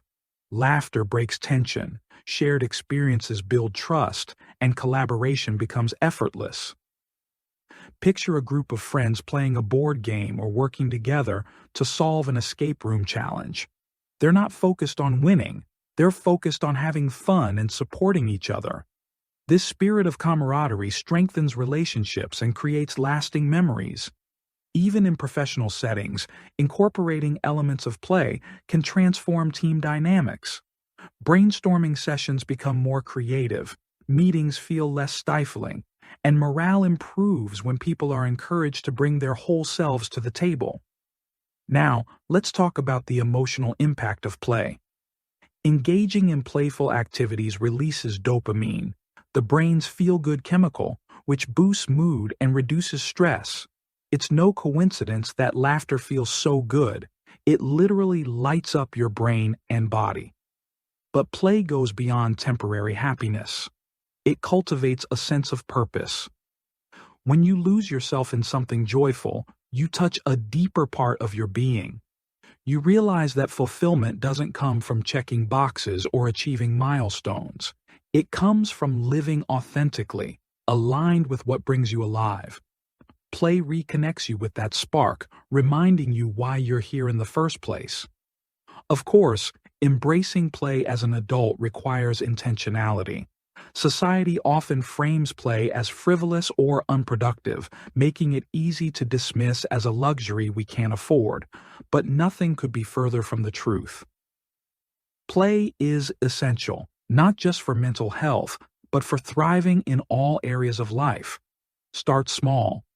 Give yourself permission to try something new without attaching expectations. Maybe it's picking up a musical instrument, planting a garden, or writing short stories just for fun. Notice how it feels to immerse yourself in the activity without worrying about outcomes. Over time, you'll begin to crave these moments of unstructured joy, carving out space for them in your routine. Another way to cultivate play is by reframing everyday tasks. Mundane chores like cooking, cleaning, or organizing can become playful experiments if you approach them creatively. Turn cooking into a culinary adventure by trying unfamiliar recipes or inventing your own dishes. Transform cleaning into a game by timing yourself or setting quirky goals like alphabetizing your spice rack. Even mundane errands can take on a lighthearted tone if you infuse them with humor or curiosity. By shifting your perspective, you turn drudgery into delight, finding meaning in the simplest of actions. Here's another intriguing angle. Play teaches us resilience. Life is unpredictable, full of twists and turns we can't control. Play prepares us for this uncertainty by normalizing imperfection and adaptability. When you're building a sandcastle and a wave washes it away, you don't throw a tantrum, you laugh and start over. When you're playing a video game and fail a level multiple times, you persevere because the stakes are low enough to keep trying. These lessons translate directly to real-life challenges. Play trains us to embrace setbacks as part of the process, fostering grit and optimism. On a broader scale, play contributes to societal well-being. Communities that value play create environments where individuals thrive. Parks, playgrounds, and recreational spaces provide outlets for physical activity, social interaction, and stress relief. Arts programs, sports leagues, and festivals celebrate creativity and diversity, bringing people together in shared celebration. By prioritizing play, societies promote health, happiness, and cohesion. Play reminds us that life isn't just about survival, it's about thriving, connecting, and finding joy in the journey. Finally, let's zoom out and consider the philosophical implications of play. At its heart, play embodies the essence of being human. Animals play too, but humans take it to another level, using imagination to transcend reality. We create entire worlds within our minds, exploring possibilities far beyond the constraints of the physical realm. Play allows us to dream, to envision futures that don't yet exist, and to shape them into reality. It's a reminder that meaning isn't something we find, it's something we create, moment by moment, through our choices and actions. Which brings us to the next big question. What happens when you need to let go of things that no longer serve you? Holding on can feel safe, familiar, even necessary, but sometimes releasing attachments is the only way forward. Stick around, because that's exactly where we're headed next. Welcome to the key to letting go without giving up. Letting go sounds easy until you realize how hard it is to actually do it. On the surface, it seems straightforward. Just stop clinging to whatever's weighing you down. But in practice, letting go is one of the most challenging things we face as humans. Whether it's a grudge you can't shake, a bad habit you keep falling back into, or a dream that's clearly not working out, releasing something you've been holding on to feels like cutting ties with a part of yourself. It's painful, uncomfortable, and often downright terrifying. Yet here's the kicker. Letting go doesn't mean quitting. It means freeing yourself. And understanding this distinction changes everything. Think about it like carrying a heavy backpack. Over time, you've stuffed it full of rocks, resentments, regrets, doubts, fears, and what-ifs. Each one might seem small on its own, but together they add up, making every step harder than it needs to be. Now imagine setting that backpack down. Picture taking out each rock, one by one, until you're left standing there without all that weight dragging you back. That's what letting go feels like. It's not about forgetting or ignoring what happened. It's about accepting that some things are beyond your control and choosing to focus on what you can change. By doing so, you lighten your load and give yourself room to move forward. But why is letting go so difficult? For starters, humans are wired to hold on to memories, relationships, habits, even dreams. Our brains crave certainty, and familiarity provides a sense of safety. Even when something no longer serves us, we cling to it because it's known, predictable. Letting go forces us to confront uncertainty, which triggers anxiety and resistance. Take grudges, for example. Holding on to anger towards someone who hurt you might feel empowering at first. It gives you a sense of righteousness, a narrative where you're the victim. But over time, that resentment eats away at you, poisoning your thoughts and draining your energy. Forgiveness isn't about excusing their behavior. It's about releasing the hold they have over your peace of mind. The same principle applies to bad habits. Smoking, procrastination, negative self-talk. These patterns persist because they offer temporary relief or comfort. Breaking free requires acknowledging the underlying need they fulfill and finding healthier ways to meet it. Similarly, dreams that once inspired you can become anchors if they no longer align with who you are or what you want. Maybe you dreamed of becoming a professional musician, but years later, you realized music was a passion, not a career path. Letting go of that dream doesn't mean abandoning your love for music. It means redefining its role in your life. You make space for new aspirations, ones that resonate more deeply with your current self. Now, let's talk about what happens when you finally let go. The immediate effect is clarity. Without all that emotional baggage, your mind becomes sharper, more focused. You start noticing opportunities you overlooked before because your vision wasn't clouded by past grievances or unrealistic expectations. Stress levels drop significantly too. Carrying unresolved issues around is exhausting. It keeps your nervous system on high alert, perpetuating cycles of tension and fatigue. Releasing those burdens activates your body's relaxation response, lowering cortisol levels and promoting overall well-being. Suddenly, you feel lighter, not just mentally, but physically. Beyond stress reduction, letting go fosters resilience. Life is unpredictable, full of twists and turns we can't control.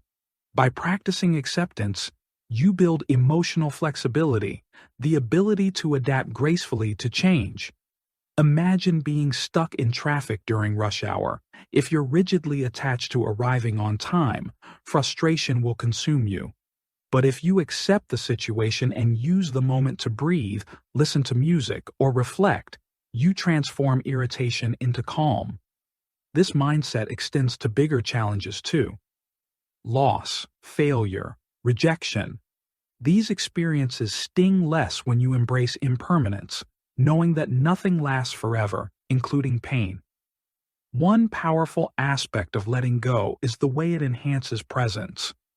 When you're constantly preoccupied with what happened yesterday or what might happen tomorrow, you miss out on today.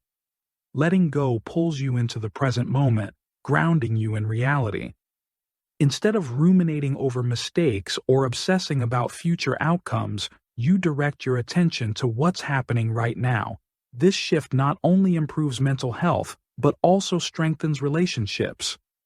Being fully present allows you to connect more deeply with others, listening actively and responding authentically. You show up as your best self, fostering trust and intimacy. Letting go also creates space for growth. Every time you release something that no longer serves you, you open a door for something new to enter your life. Think about decluttering your home. It's not just about getting rid of stuff. It's about creating an environment that supports your goals and values. The same goes for emotional clutter.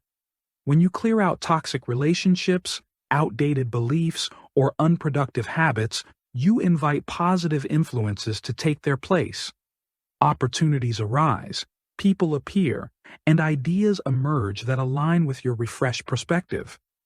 Growth thrives in openness, and letting go is the ultimate act of opening yourself up to possibility. Of course, embracing this process takes courage. It's natural to fear loss, especially when what you're letting go of has been a significant part of your identity. Who are you without that dream, that job, that relationship? These questions can feel destabilizing, but they're also invitations to redefine yourself. Letting go strips away external labels, forcing you to dig deeper and discover who you truly are beneath the layers. It's a journey of self-discovery, one that builds confidence and authenticity along the way. Here's another angle. Letting go teaches gratitude. When you release attachments to specific outcomes, you begin to appreciate the beauty of the unknown. Life becomes less about controlling every detail and more about savoring the surprises it brings. Gratitude amplifies joy, turning ordinary moments into extraordinary ones.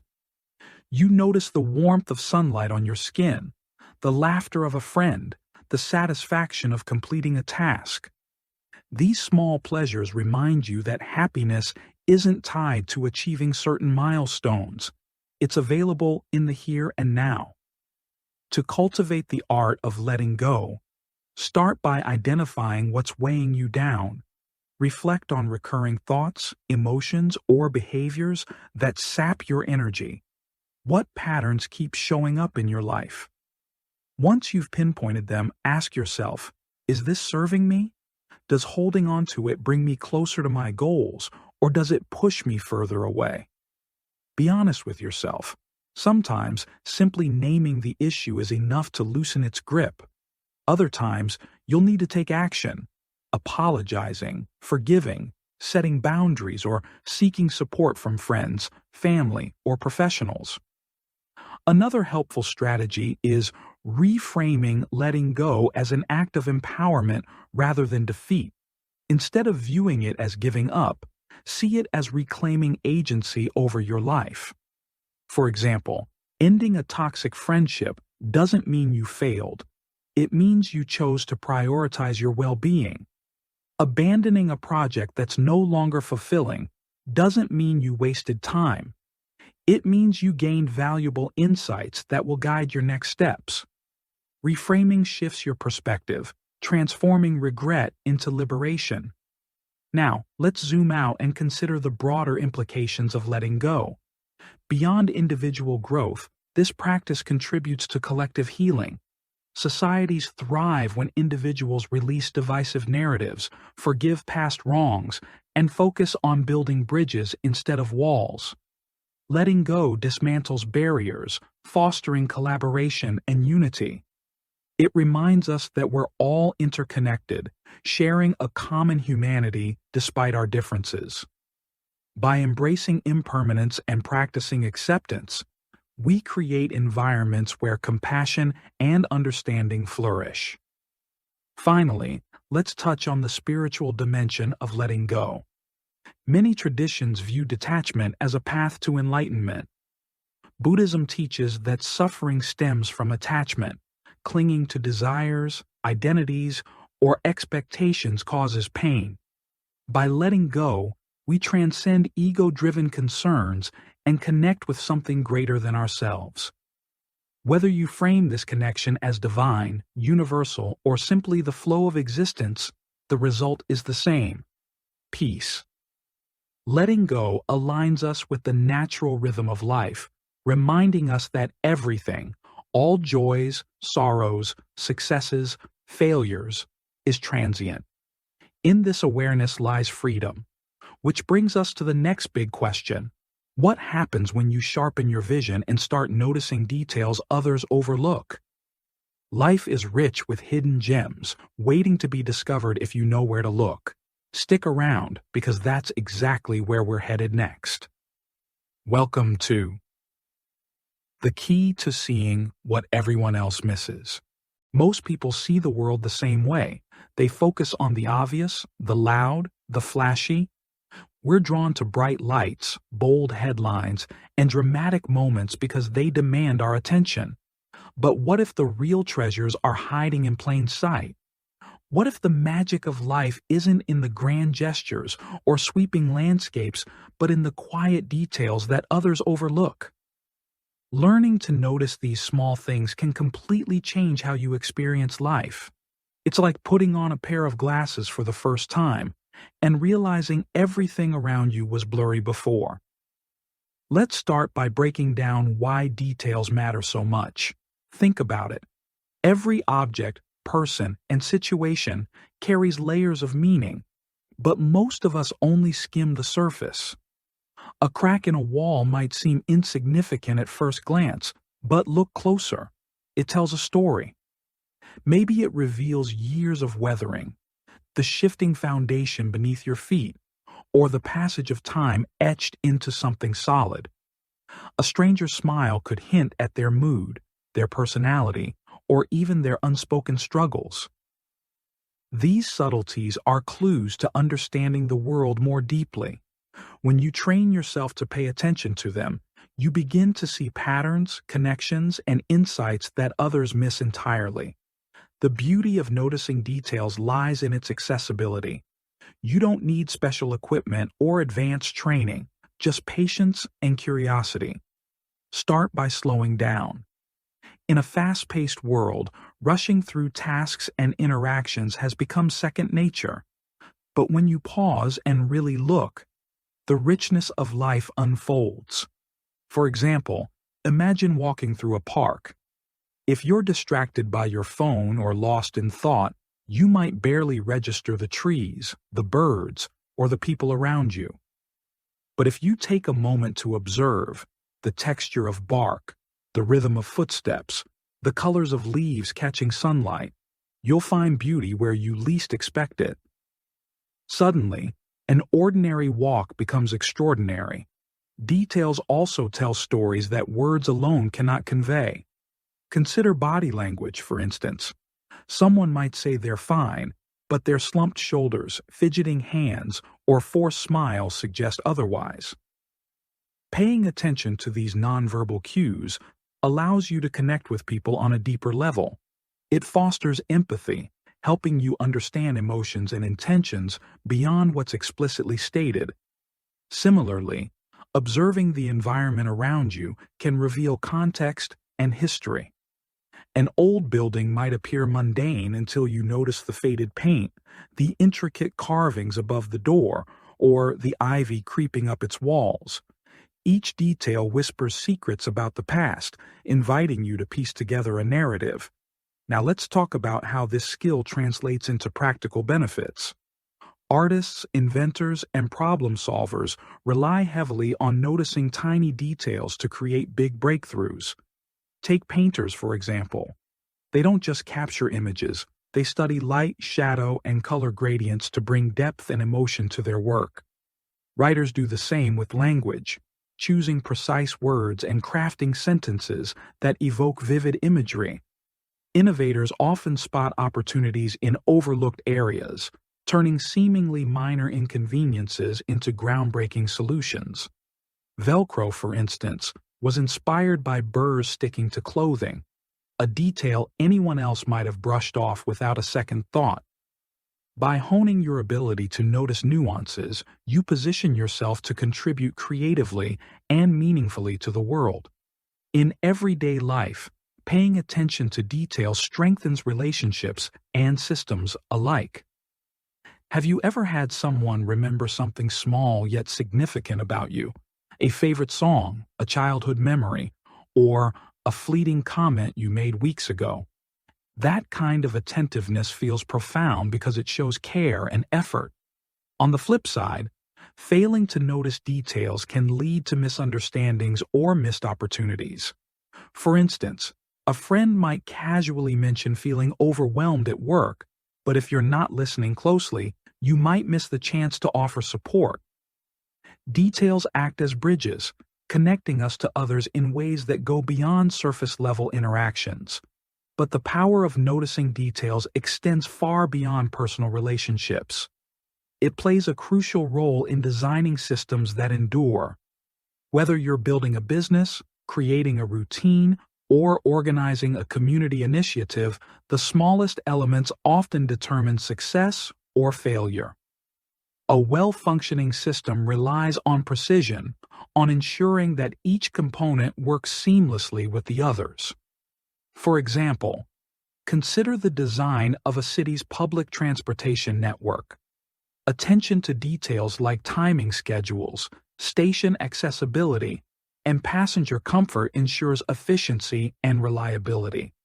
Similarly, individuals who establish sustainable habits like meal planning, budgeting, or prioritizing self-care are meticulous about the specifics.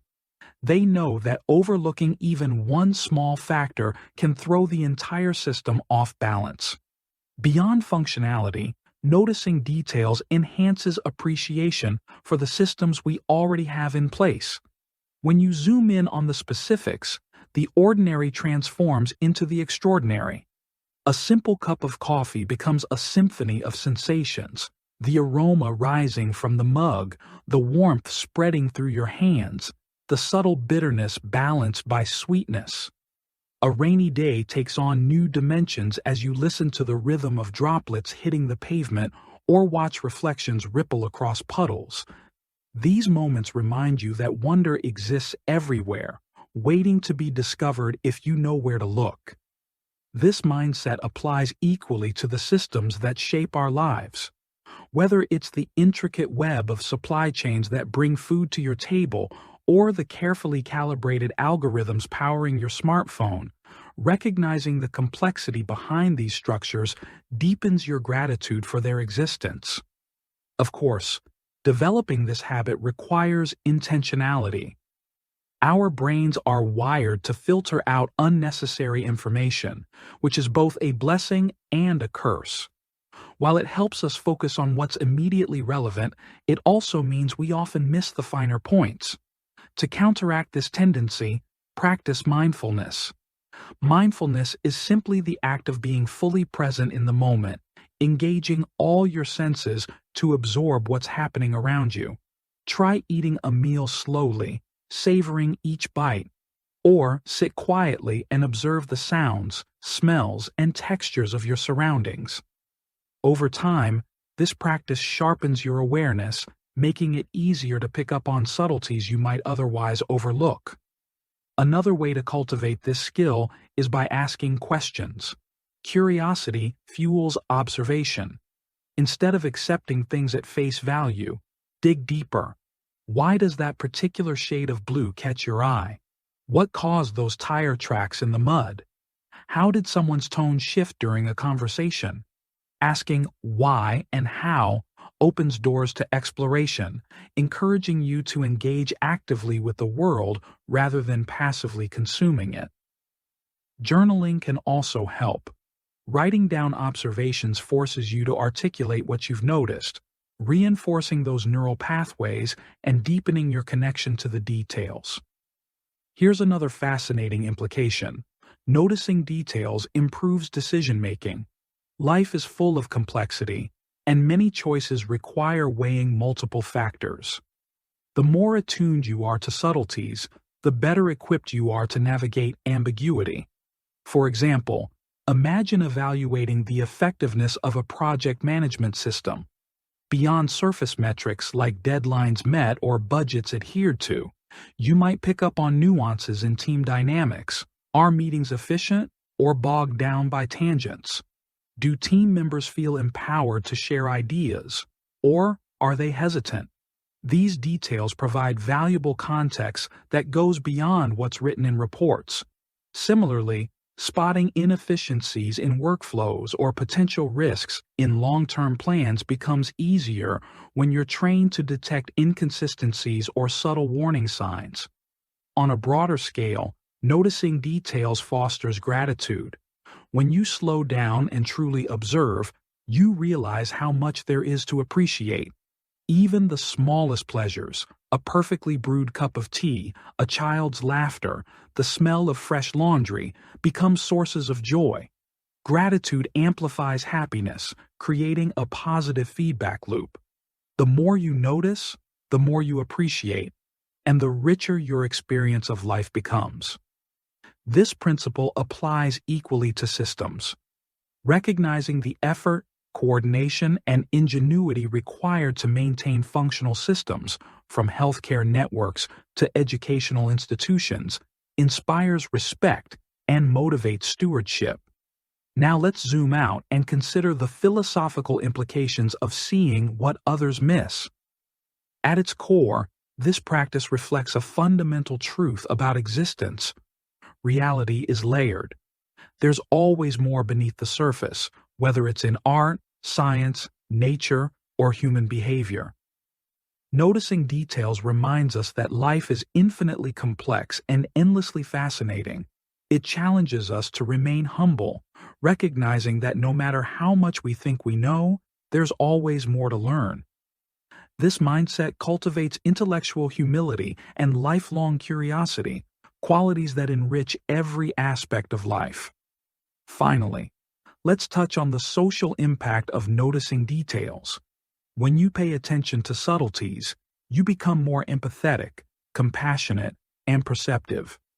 You notice when someone seems off, even if they haven't said anything outright.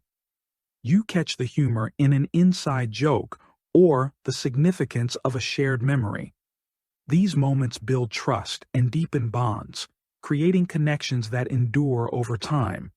Relationships thrive on mutual understanding, and noticing details is one of the most effective ways to foster that understanding. Which brings us to the next big question. How do you design systems that not only function efficiently, but also stand the test of time? Building enduring systems requires more than technical know-how.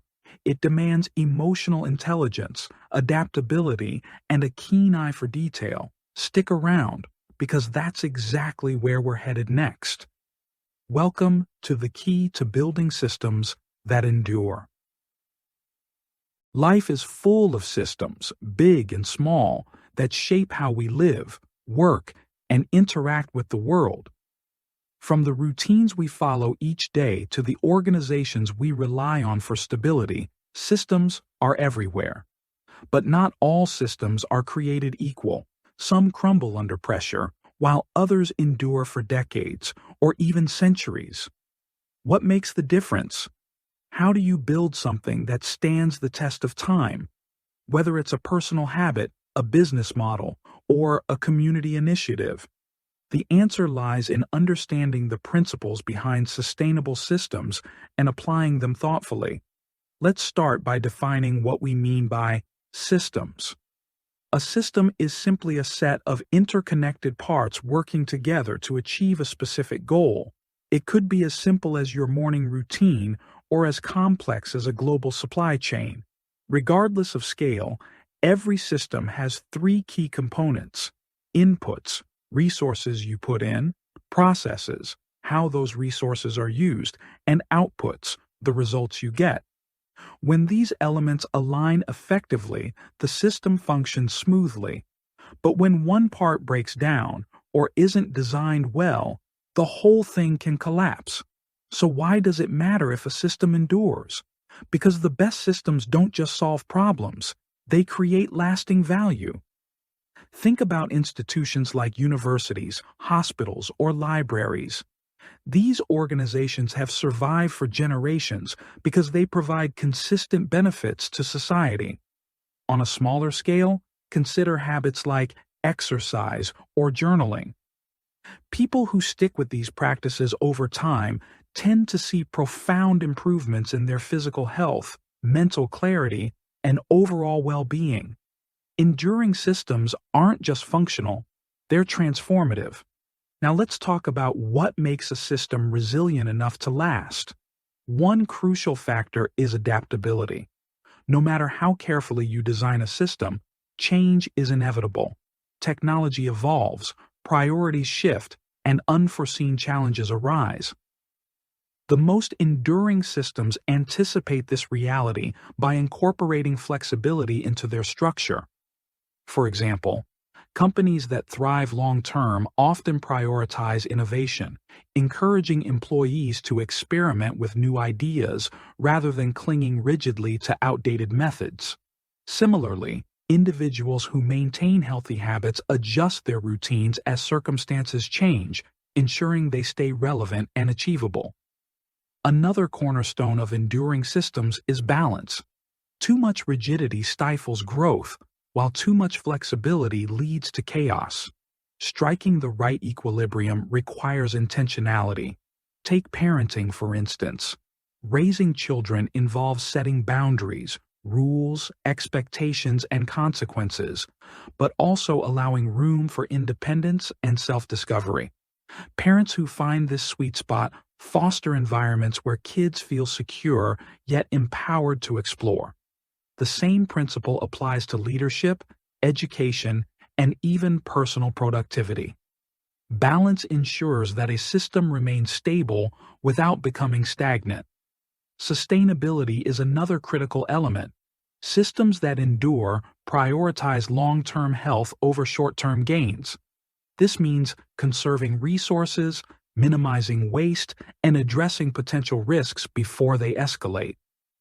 Businesses that adopt eco-friendly practices, for example, not only reduce their environmental impact but also build goodwill with customers and stakeholders. Individuals who manage their finances responsibly, saving, investing, and avoiding unnecessary debt, create financial systems that support them through life's ups and downs.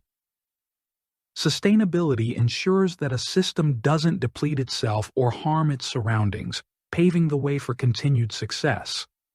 Of course, building an enduring system requires more than technical know-how. It demands emotional intelligence. Why? Because people are at the heart of every system. Whether you're designing a workflow for your team or establishing a routine for yourself, human factors play a pivotal role.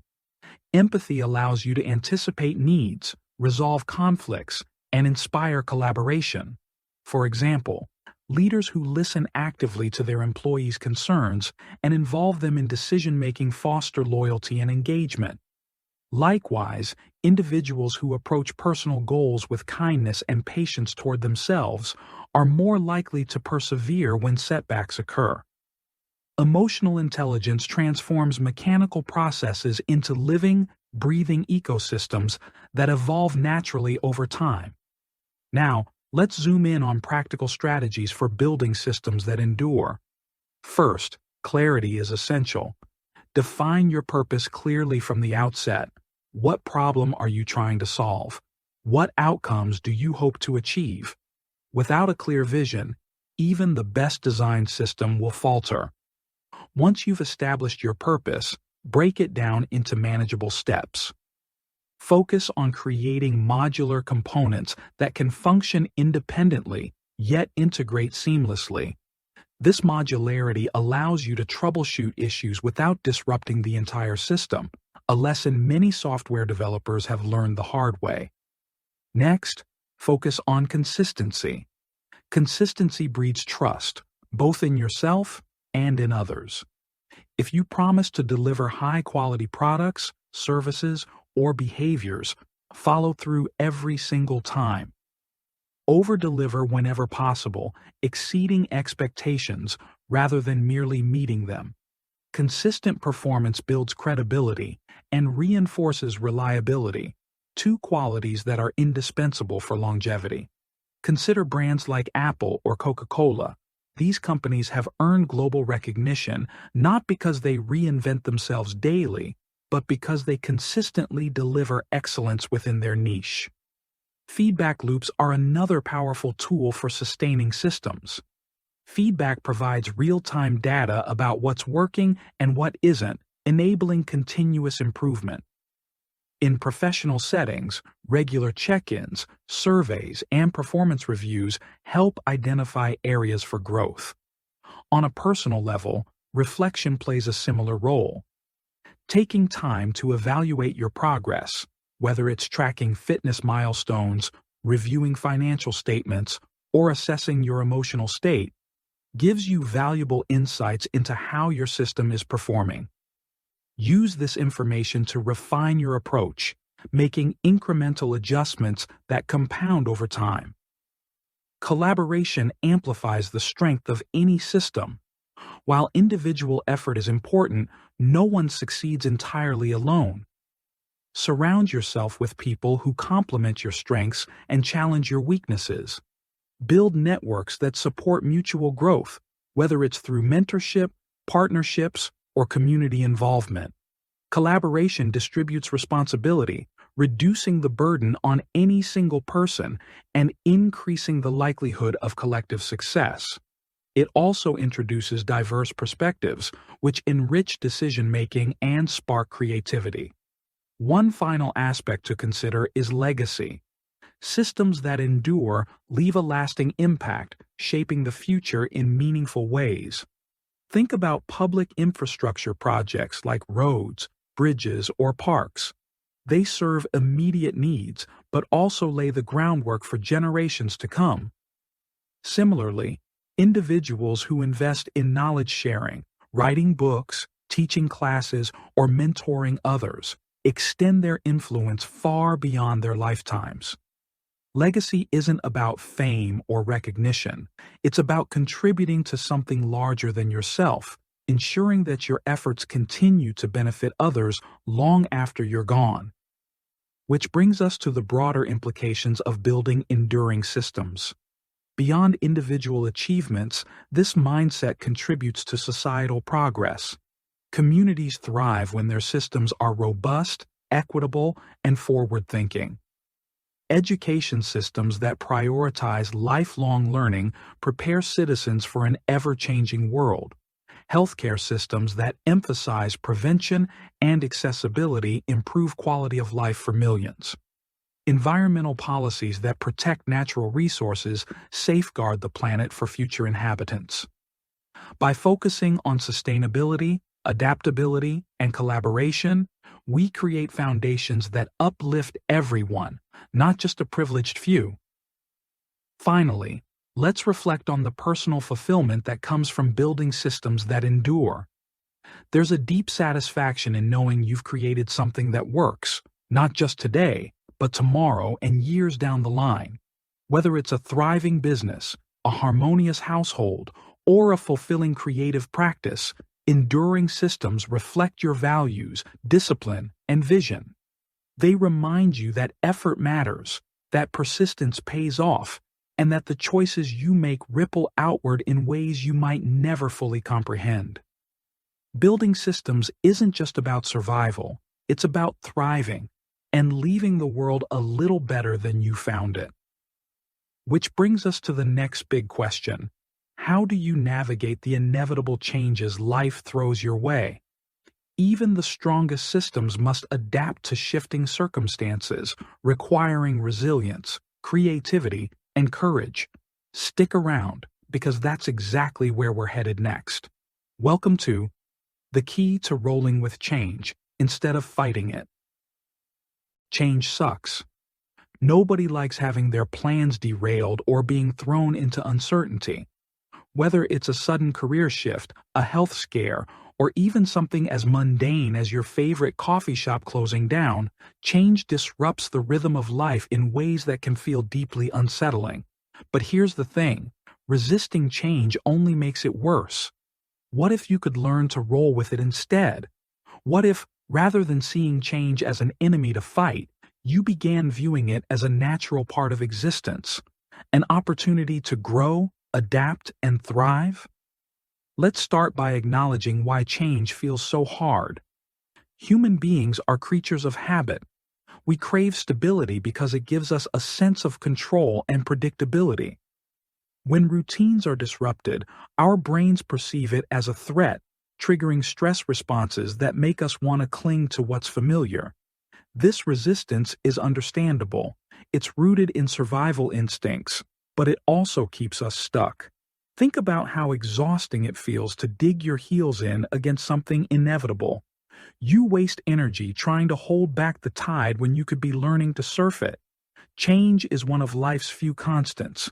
From the moment we're born, we're subjected to a relentless stream of transformations: physical, emotional, social, technological.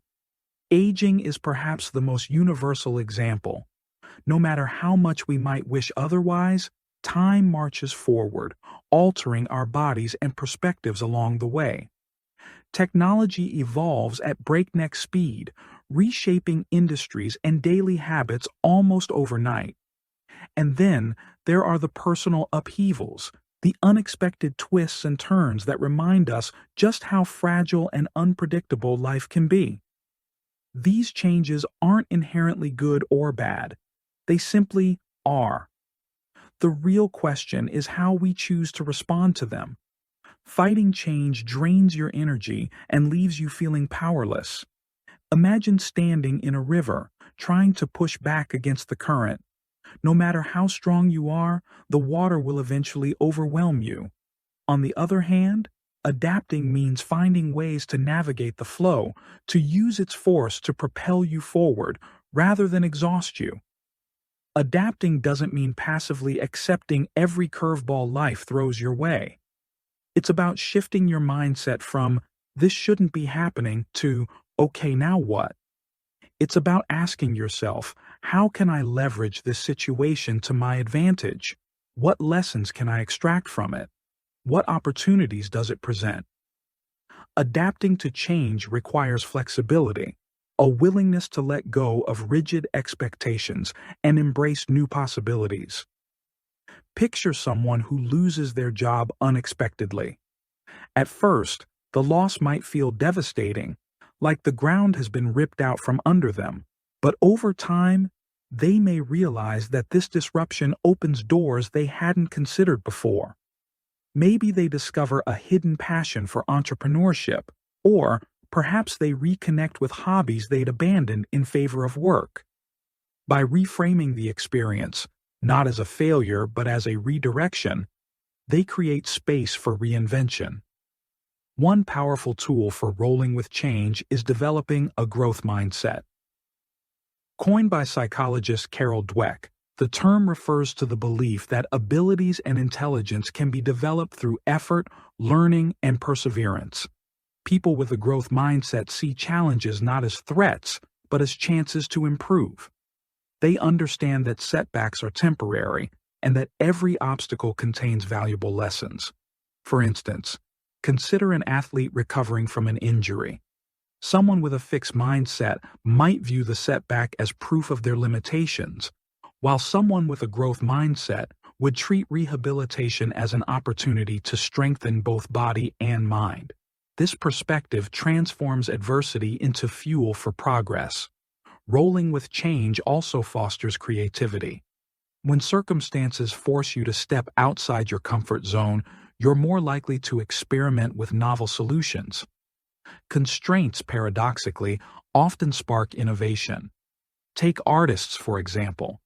Many masterpieces were born out of limitation, whether it was Picasso painting with house paint during wartime shortages or musicians composing symphonies using unconventional instruments.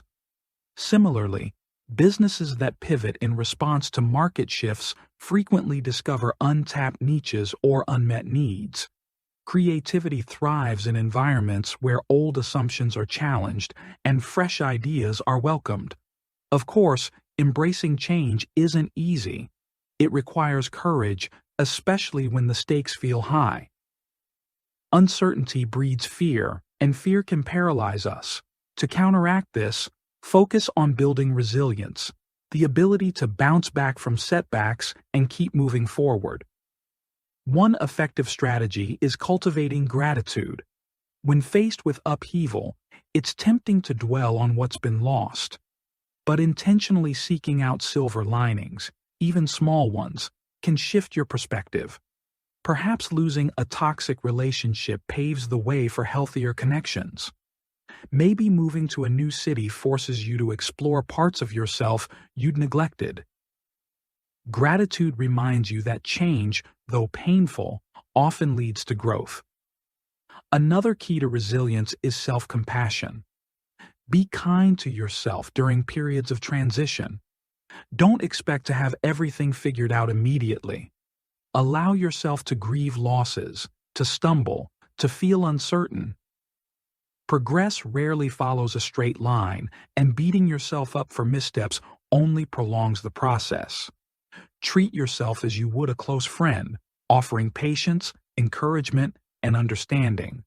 Remember, adaptation is a skill, and like any skill, it takes practice. Now let's talk about the role of community in navigating change. While individual resilience is crucial, we're not meant to face life's challenges alone. Support networks provide emotional sustenance, practical assistance, and fresh perspectives. Friends, family members, mentors, and colleagues can offer guidance based on their own experiences, helping you avoid common pitfalls and recognize opportunities you might have missed. Sharing your struggles with others not only lightens your load, but also strengthens bonds, creating a sense of solidarity that makes change feel less isolating. On a broader scale, rolling with change contributes to societal progress. Communities that embrace adaptation tend to thrive, while those that resist stagnate. Consider cities that successfully integrate green technologies or educational systems that evolve to meet modern demands. Flexibility enables these entities to remain relevant and impactful, serving the needs of future generations. Similarly, individuals who adopt a flexible approach to change become agents of transformation within their spheres of influence. By modeling openness and resourcefulness, they inspire others to do the same. Here's another fascinating implication. Rolling with change enhances problem-solving skills. Life is full of complexity, and many situations require weighing multiple factors simultaneously. The more adept you are at navigating ambiguity, the better equipped you are to tackle tough decisions. For example, imagine managing a team during a major organizational restructuring. Beyond surface-level logistics, like reassigning roles or reallocating resources, You'll need to address nuanced issues such as morale, communication breakdowns, and evolving priorities. A leader who rolls with change stays attuned to these subtleties, fostering trust and cohesion even amidst turbulence. Over time, rolling with change becomes less uncomfortable and more empowering. Sure, the initial stages of any transition are bound to bring discomfort. You're stepping into the unknown after all. But as you build confidence in your ability to adapt, you start to view change not as a threat, but as an adventure. Each twist and turn presents a chance to learn, to grow, and to redefine what's possible. This shift in perspective transforms anxiety into excitement, turning potential roadblocks into stepping stones. Finally, let's reflect on the philosophical implications of embracing change. At its core, this practice reflects a fundamental truth about existence. Impermanence is inherent to life. Everything, from seasons to relationships to civilizations, is transient. Clinging to permanence is futile, yet recognizing this reality offers profound freedom. When you stop fighting the inevitability of change, you release attachment to outcomes and open yourself to the infinite possibilities of the present moment. This mindset cultivates peace, humility, and a deep appreciation for the fleeting beauty of life. Which brings us to the next big question. How do you stay calm when everything around you feels like it's falling apart? Chaos can feel overwhelming, but stillness provides an anchor, a refuge amid the storm. Stick around because that's exactly where we're headed next. Welcome to Data. The key to filling your mind with stillness amid chaos. Ever felt like your brain's running 100 miles an hour, even though your body's standing still? It's as if your thoughts are ricocheting off the walls of your mind, refusing to settle. This sensation isn't uncommon. It happens when chaos takes hold, hijacking your mental space and leaving you feeling scattered, overwhelmed, and disconnected. Life has a way of throwing curveballs, whether it's a hectic workday, a personal crisis, or simply the relentless hum of modern existence. In these moments, it's easy to feel like there's no escape, no way to silence the noise. But here's the truth. Stillness isn't about escaping reality. It's about grounding yourself within it. And cultivating this inner calm is not only possible, but essential for navigating life's storms. Let's start by understanding what stillness really means. Contrary to popular belief, stillness isn't about shutting down or numbing yourself to the world around you. It's not about retreating to a mountaintop or waiting for life to slow down. Spoiler alert, it won't. Instead, stillness is an active practice, a deliberate choice to anchor yourself in the present moment, no matter how chaotic things may seem. Think of it as creating a sanctuary within your own mind, a place where you can step back from the whirlwind and regain perspective. Far from being passive, stillness requires effort, awareness, and intentionality.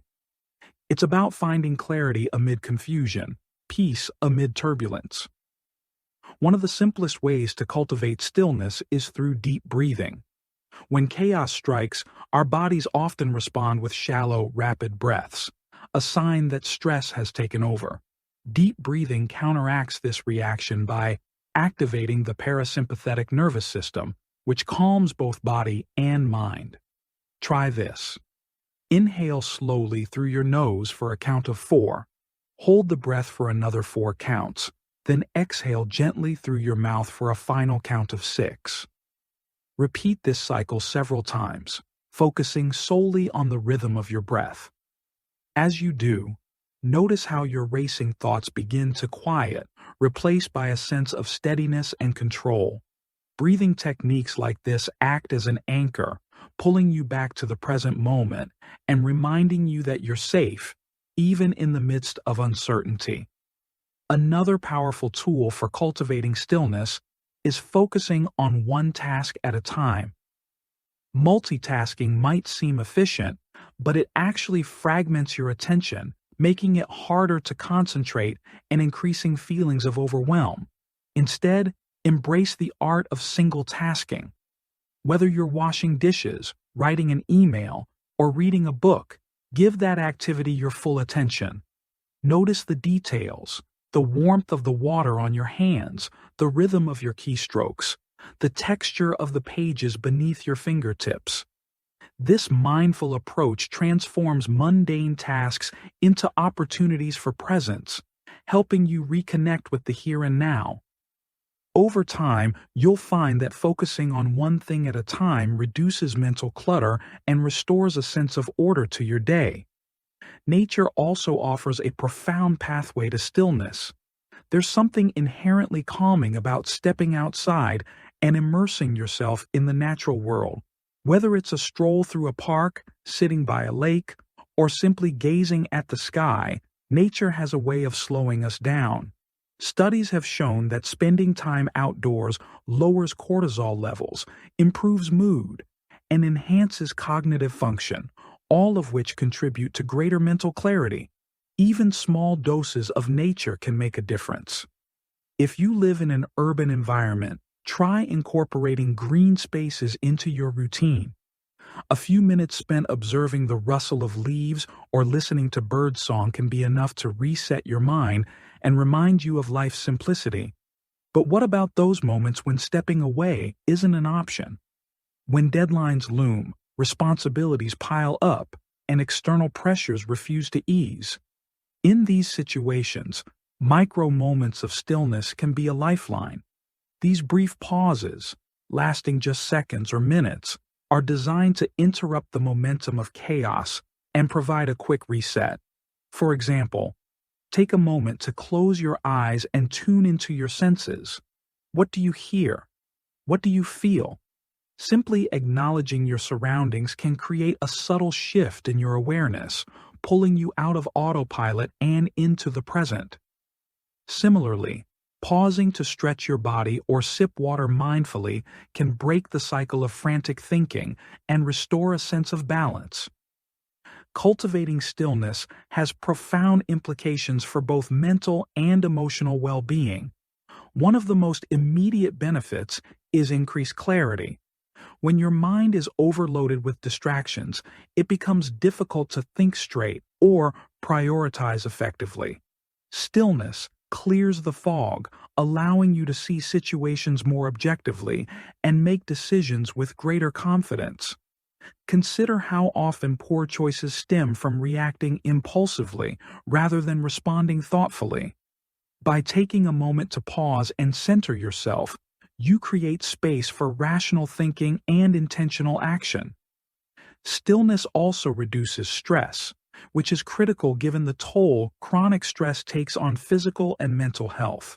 When you quiet your mind, you disrupt the feedback loop of anxiety that keeps you trapped in fight-or-flight mode. Over time, regular practice of stillness lowers baseline stress levels, making you less reactive to future challenges. This doesn't mean life will stop throwing obstacles your way, but it does mean you'll face them with greater resilience and composure. Stress reduction isn't just a luxury, it's a necessity for maintaining long-term health and happiness. Creativity flourishes in stillness too. Many people mistakenly believe that creativity requires constant stimulation or brainstorming sessions. While these activities can spark initial ideas, true innovation often arises from periods of quiet reflection. When your mind isn't racing to keep up with external demands, it has room to wander, explore, and connect seemingly unrelated concepts. Artists, writers, and inventors frequently report their best ideas coming during moments of stillness, whether it's while showering, walking, or meditating. By embracing stillness, you unlock your brain's capacity for original thought and problem solving. Of course, cultivating stillness isn't always easy, especially in a culture that glorifies busyness and productivity. We're conditioned to equate stillness with laziness or inefficiency, leading many to resist it out of fear of falling behind. Breaking free from this mindset requires reframing stillness as a form of self-care rather than indulgence. Remind yourself that stillness isn't wasted time. It's an investment in your ability to show up fully for the tasks and relationships that matter most. Start small. Dedicate 5 minutes each day to practicing stillness, gradually increasing the duration as it becomes more natural. Consistency matters more than intensity.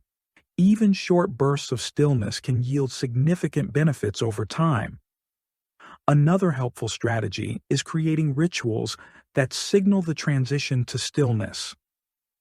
Rituals provide structure and predictability, making it easier to carve out space for quiet reflection. For instance, you might light a candle before sitting down to journal, brew a cup of tea before meditating, or set aside specific hours each week for a solo walk. These small acts serve as cues to your brain, signaling that it's time to slow down and focus inward. Over time, they become sacred practices, anchoring you in moments of calm, regardless of external circumstances. Now, let's zoom out and consider the broader implications of filling your mind with stillness. Beyond individual benefits, this practice contributes to collective well-being. Communities thrive when individuals prioritize mental health and emotional regulation. Leaders who embody stillness inspire trust and stability, fostering environments where collaboration and innovation flourish. Schools that incorporate mindfulness programs help students develop self-awareness and empathy, equipping them with tools to navigate life's challenges. By embracing stillness, we create ripple effects that extend far beyond ourselves, shaping healthier, more harmonious societies. Finally, let's touch on the spiritual dimension of stillness. Many traditions view stillness as a gateway to deeper truths, a state of being where ego dissolves and connection to something greater emerges. Meditation, prayer, and contemplation are all forms of stillness that invite introspection and transcendence. Whether you frame this connection as divine, universal, or simply the flow of existence, the result is the same, a profound sense of peace. Stillness reminds us that we are part of something larger than our individual struggles, offering solace and perspective during turbulent times. Which brings us to the next big question. What about flaws? In a world obsessed with perfection, we spend countless hours trying to fix what we perceive as broken. But perhaps the real key lies not in eliminating imperfections, but in embracing them. Stick around, because that's exactly where we're headed next. Welcome to the key to loving flaws, instead of fixing them. Perfection is overrated. Think about it. Flaws are what make things interesting. A crack in a vase tells its story. A scar shows where you've healed. Even the most beautiful pieces of art often carry imperfections that give them soul, texture, and meaning. Yet, despite this undeniable truth, we spend so much of our lives obsessing over smoothing out every perceived flaw. We edit photos until they're unrecognizable, polish projects until they lose their authenticity, and criticize ourselves for traits that make us unique. But here's the thing. Flaws aren't failures. They're part of the design.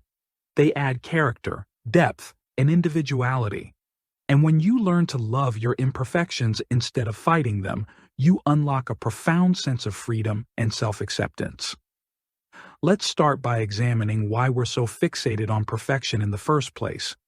From an early age, society teaches us to chase ideals, perfect grades, perfect bodies, perfect careers. Media reinforces these standards with airbrushed images, curated lifestyles, and narratives that equate success with flawlessness. Over time, this relentless pursuit of perfection seeps into our psyche, shaping how we view ourselves and others. We internalize the belief that anything less than perfect is unacceptable, leading to a cycle of self-criticism and dissatisfaction.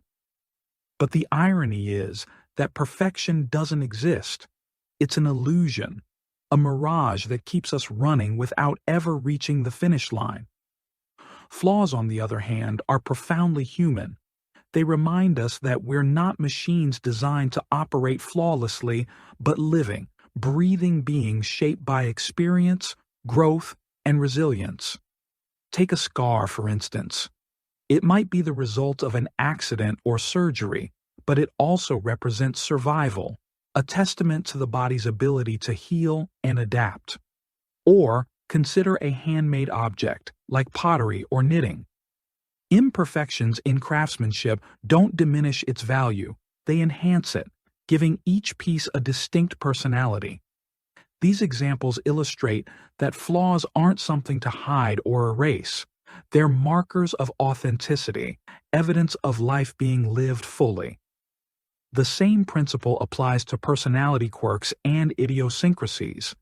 Have you ever met someone who seems effortlessly charming because they're unapologetically themselves? Chances are, their quirks, their flaws, are what make them memorable and relatable. Maybe they talk too fast when they're excited, laugh louder than everyone else, or have a habit of doodling during meetings. These traits might deviate from societal norms, but they're also what make them uniquely them. When you embrace your own quirks instead of trying to conform, you invite others to do the same, creating spaces where authenticity thrives. Embracing flaws isn't just about accepting yourself. It's about shifting your perspective entirely. Instead of viewing imperfections as obstacles to overcome, see them as opportunities to grow. For example, imagine making a mistake at work. Someone operating under the pressure of perfectionism might spiral into self-doubt, convinced that their error reflects poorly on their abilities. But someone who embraces flaws would approach the situation differently. They'd acknowledge the mistake, learn from it, and use it as a stepping stone for improvement. This mindset transforms setbacks into stepping stones, fostering resilience and creativity. One powerful way to reframe flaws is through storytelling. Every flaw carries a narrative, whether it's a childhood injury that left a scar, a project gone awry that taught you valuable lessons, or a personality trait that once felt like a liability but later became a strength. Sharing these stories not only helps you process your experiences, but also connects you with others. Vulnerability breeds empathy, and when you open up about your imperfections, you give others permission to do the same. Suddenly, flaws become bridges rather than barriers, uniting people through shared humanity. Loving flaws also liberates you from the tyranny of comparison. Social media amplifies the illusion of perfection, bombarding us with highlight reels that make our own lives seem inadequate by contrast. But when you stop striving for flawlessness and start celebrating your uniqueness, comparison loses its power. You realize that everyone has their own struggles, insecurities, and imperfections, even those who appear picture-perfect online. This awareness fosters compassion, both for yourself and for others. You stop judging harshly and start appreciating deeply, recognizing that flaws are what make people relatable and real. Of course, embracing flaws isn't always easy. It requires confronting deeply ingrained beliefs about worthiness and adequacy. Many of us have spent years, if not decades, conditioned to believe that our value hinges on meeting external standards. Letting go of that mindset takes time, patience, and practice. Start by identifying one flaw you've been critical of and reframing it in a positive light. For instance, if you dislike being overly sensitive, consider how this trait allows you to empathize with others or appreciate beauty in ways others might miss. Small shifts in perspective can lead to monumental changes in self-perception. Another helpful strategy is surrounding yourself with people who celebrate imperfection. Relationships play a crucial role in shaping how we view ourselves. If you're constantly surrounded by critics or perfectionists, it's easy to internalize their judgments. On the other hand, supportive communities encourage vulnerability and acceptance, helping you feel safe enough to embrace your flaws.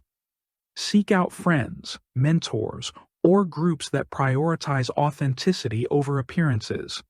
Their encouragement will reinforce your journey toward self-love. Now let's talk about the ripple effects of loving your flaws. Beyond personal growth, this practice influences how you interact with the world. When you stop criticizing yourself, you naturally extend kindness to others.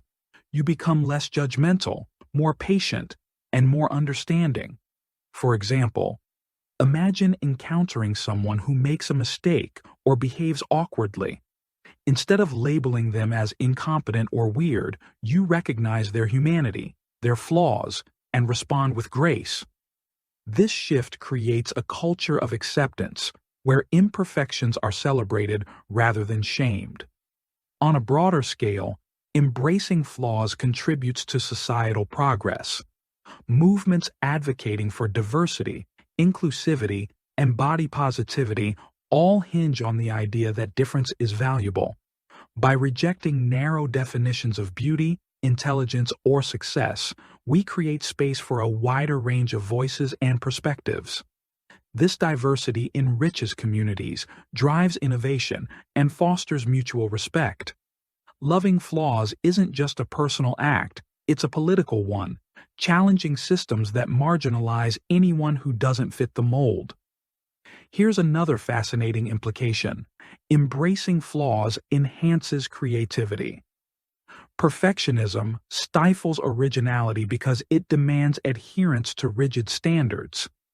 When you're afraid of making mistakes, you stick to safe choices, avoiding risks that could yield groundbreaking results. Conversely, embracing flaws encourages experimentation. Artists who incorporate imperfections into their work produce pieces that resonate deeply with audiences. Writers who allow raw emotion to shine through connect with readers on a visceral level. Innovators who accept failure as part of the process develop solutions that push boundaries. Creativity thrives in environments where flaws are seen as assets, not liabilities. Finally, let's reflect on the philosophical implications of loving flaws. At its core, this practice reflects a fundamental truth about existence.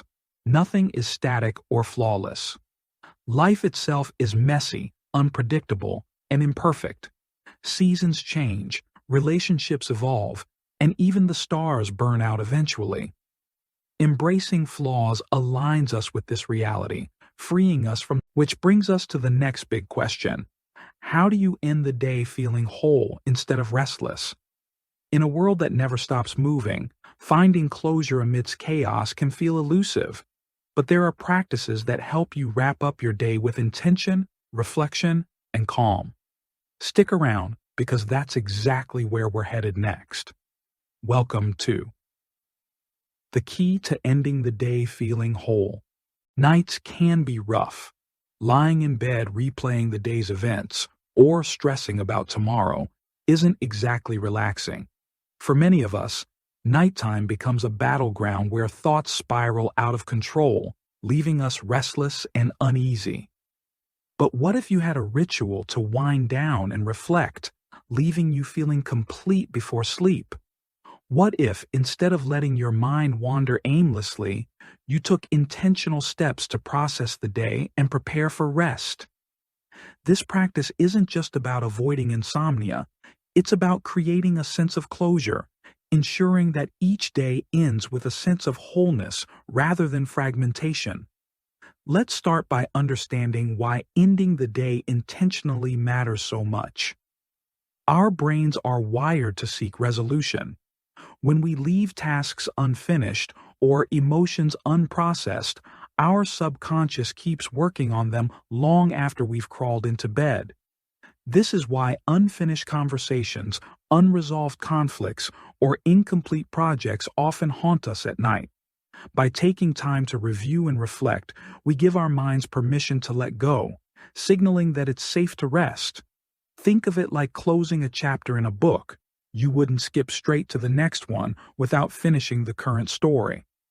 Similarly, wrapping up your day provides a natural transition from activity to stillness, setting the stage for peaceful sleep.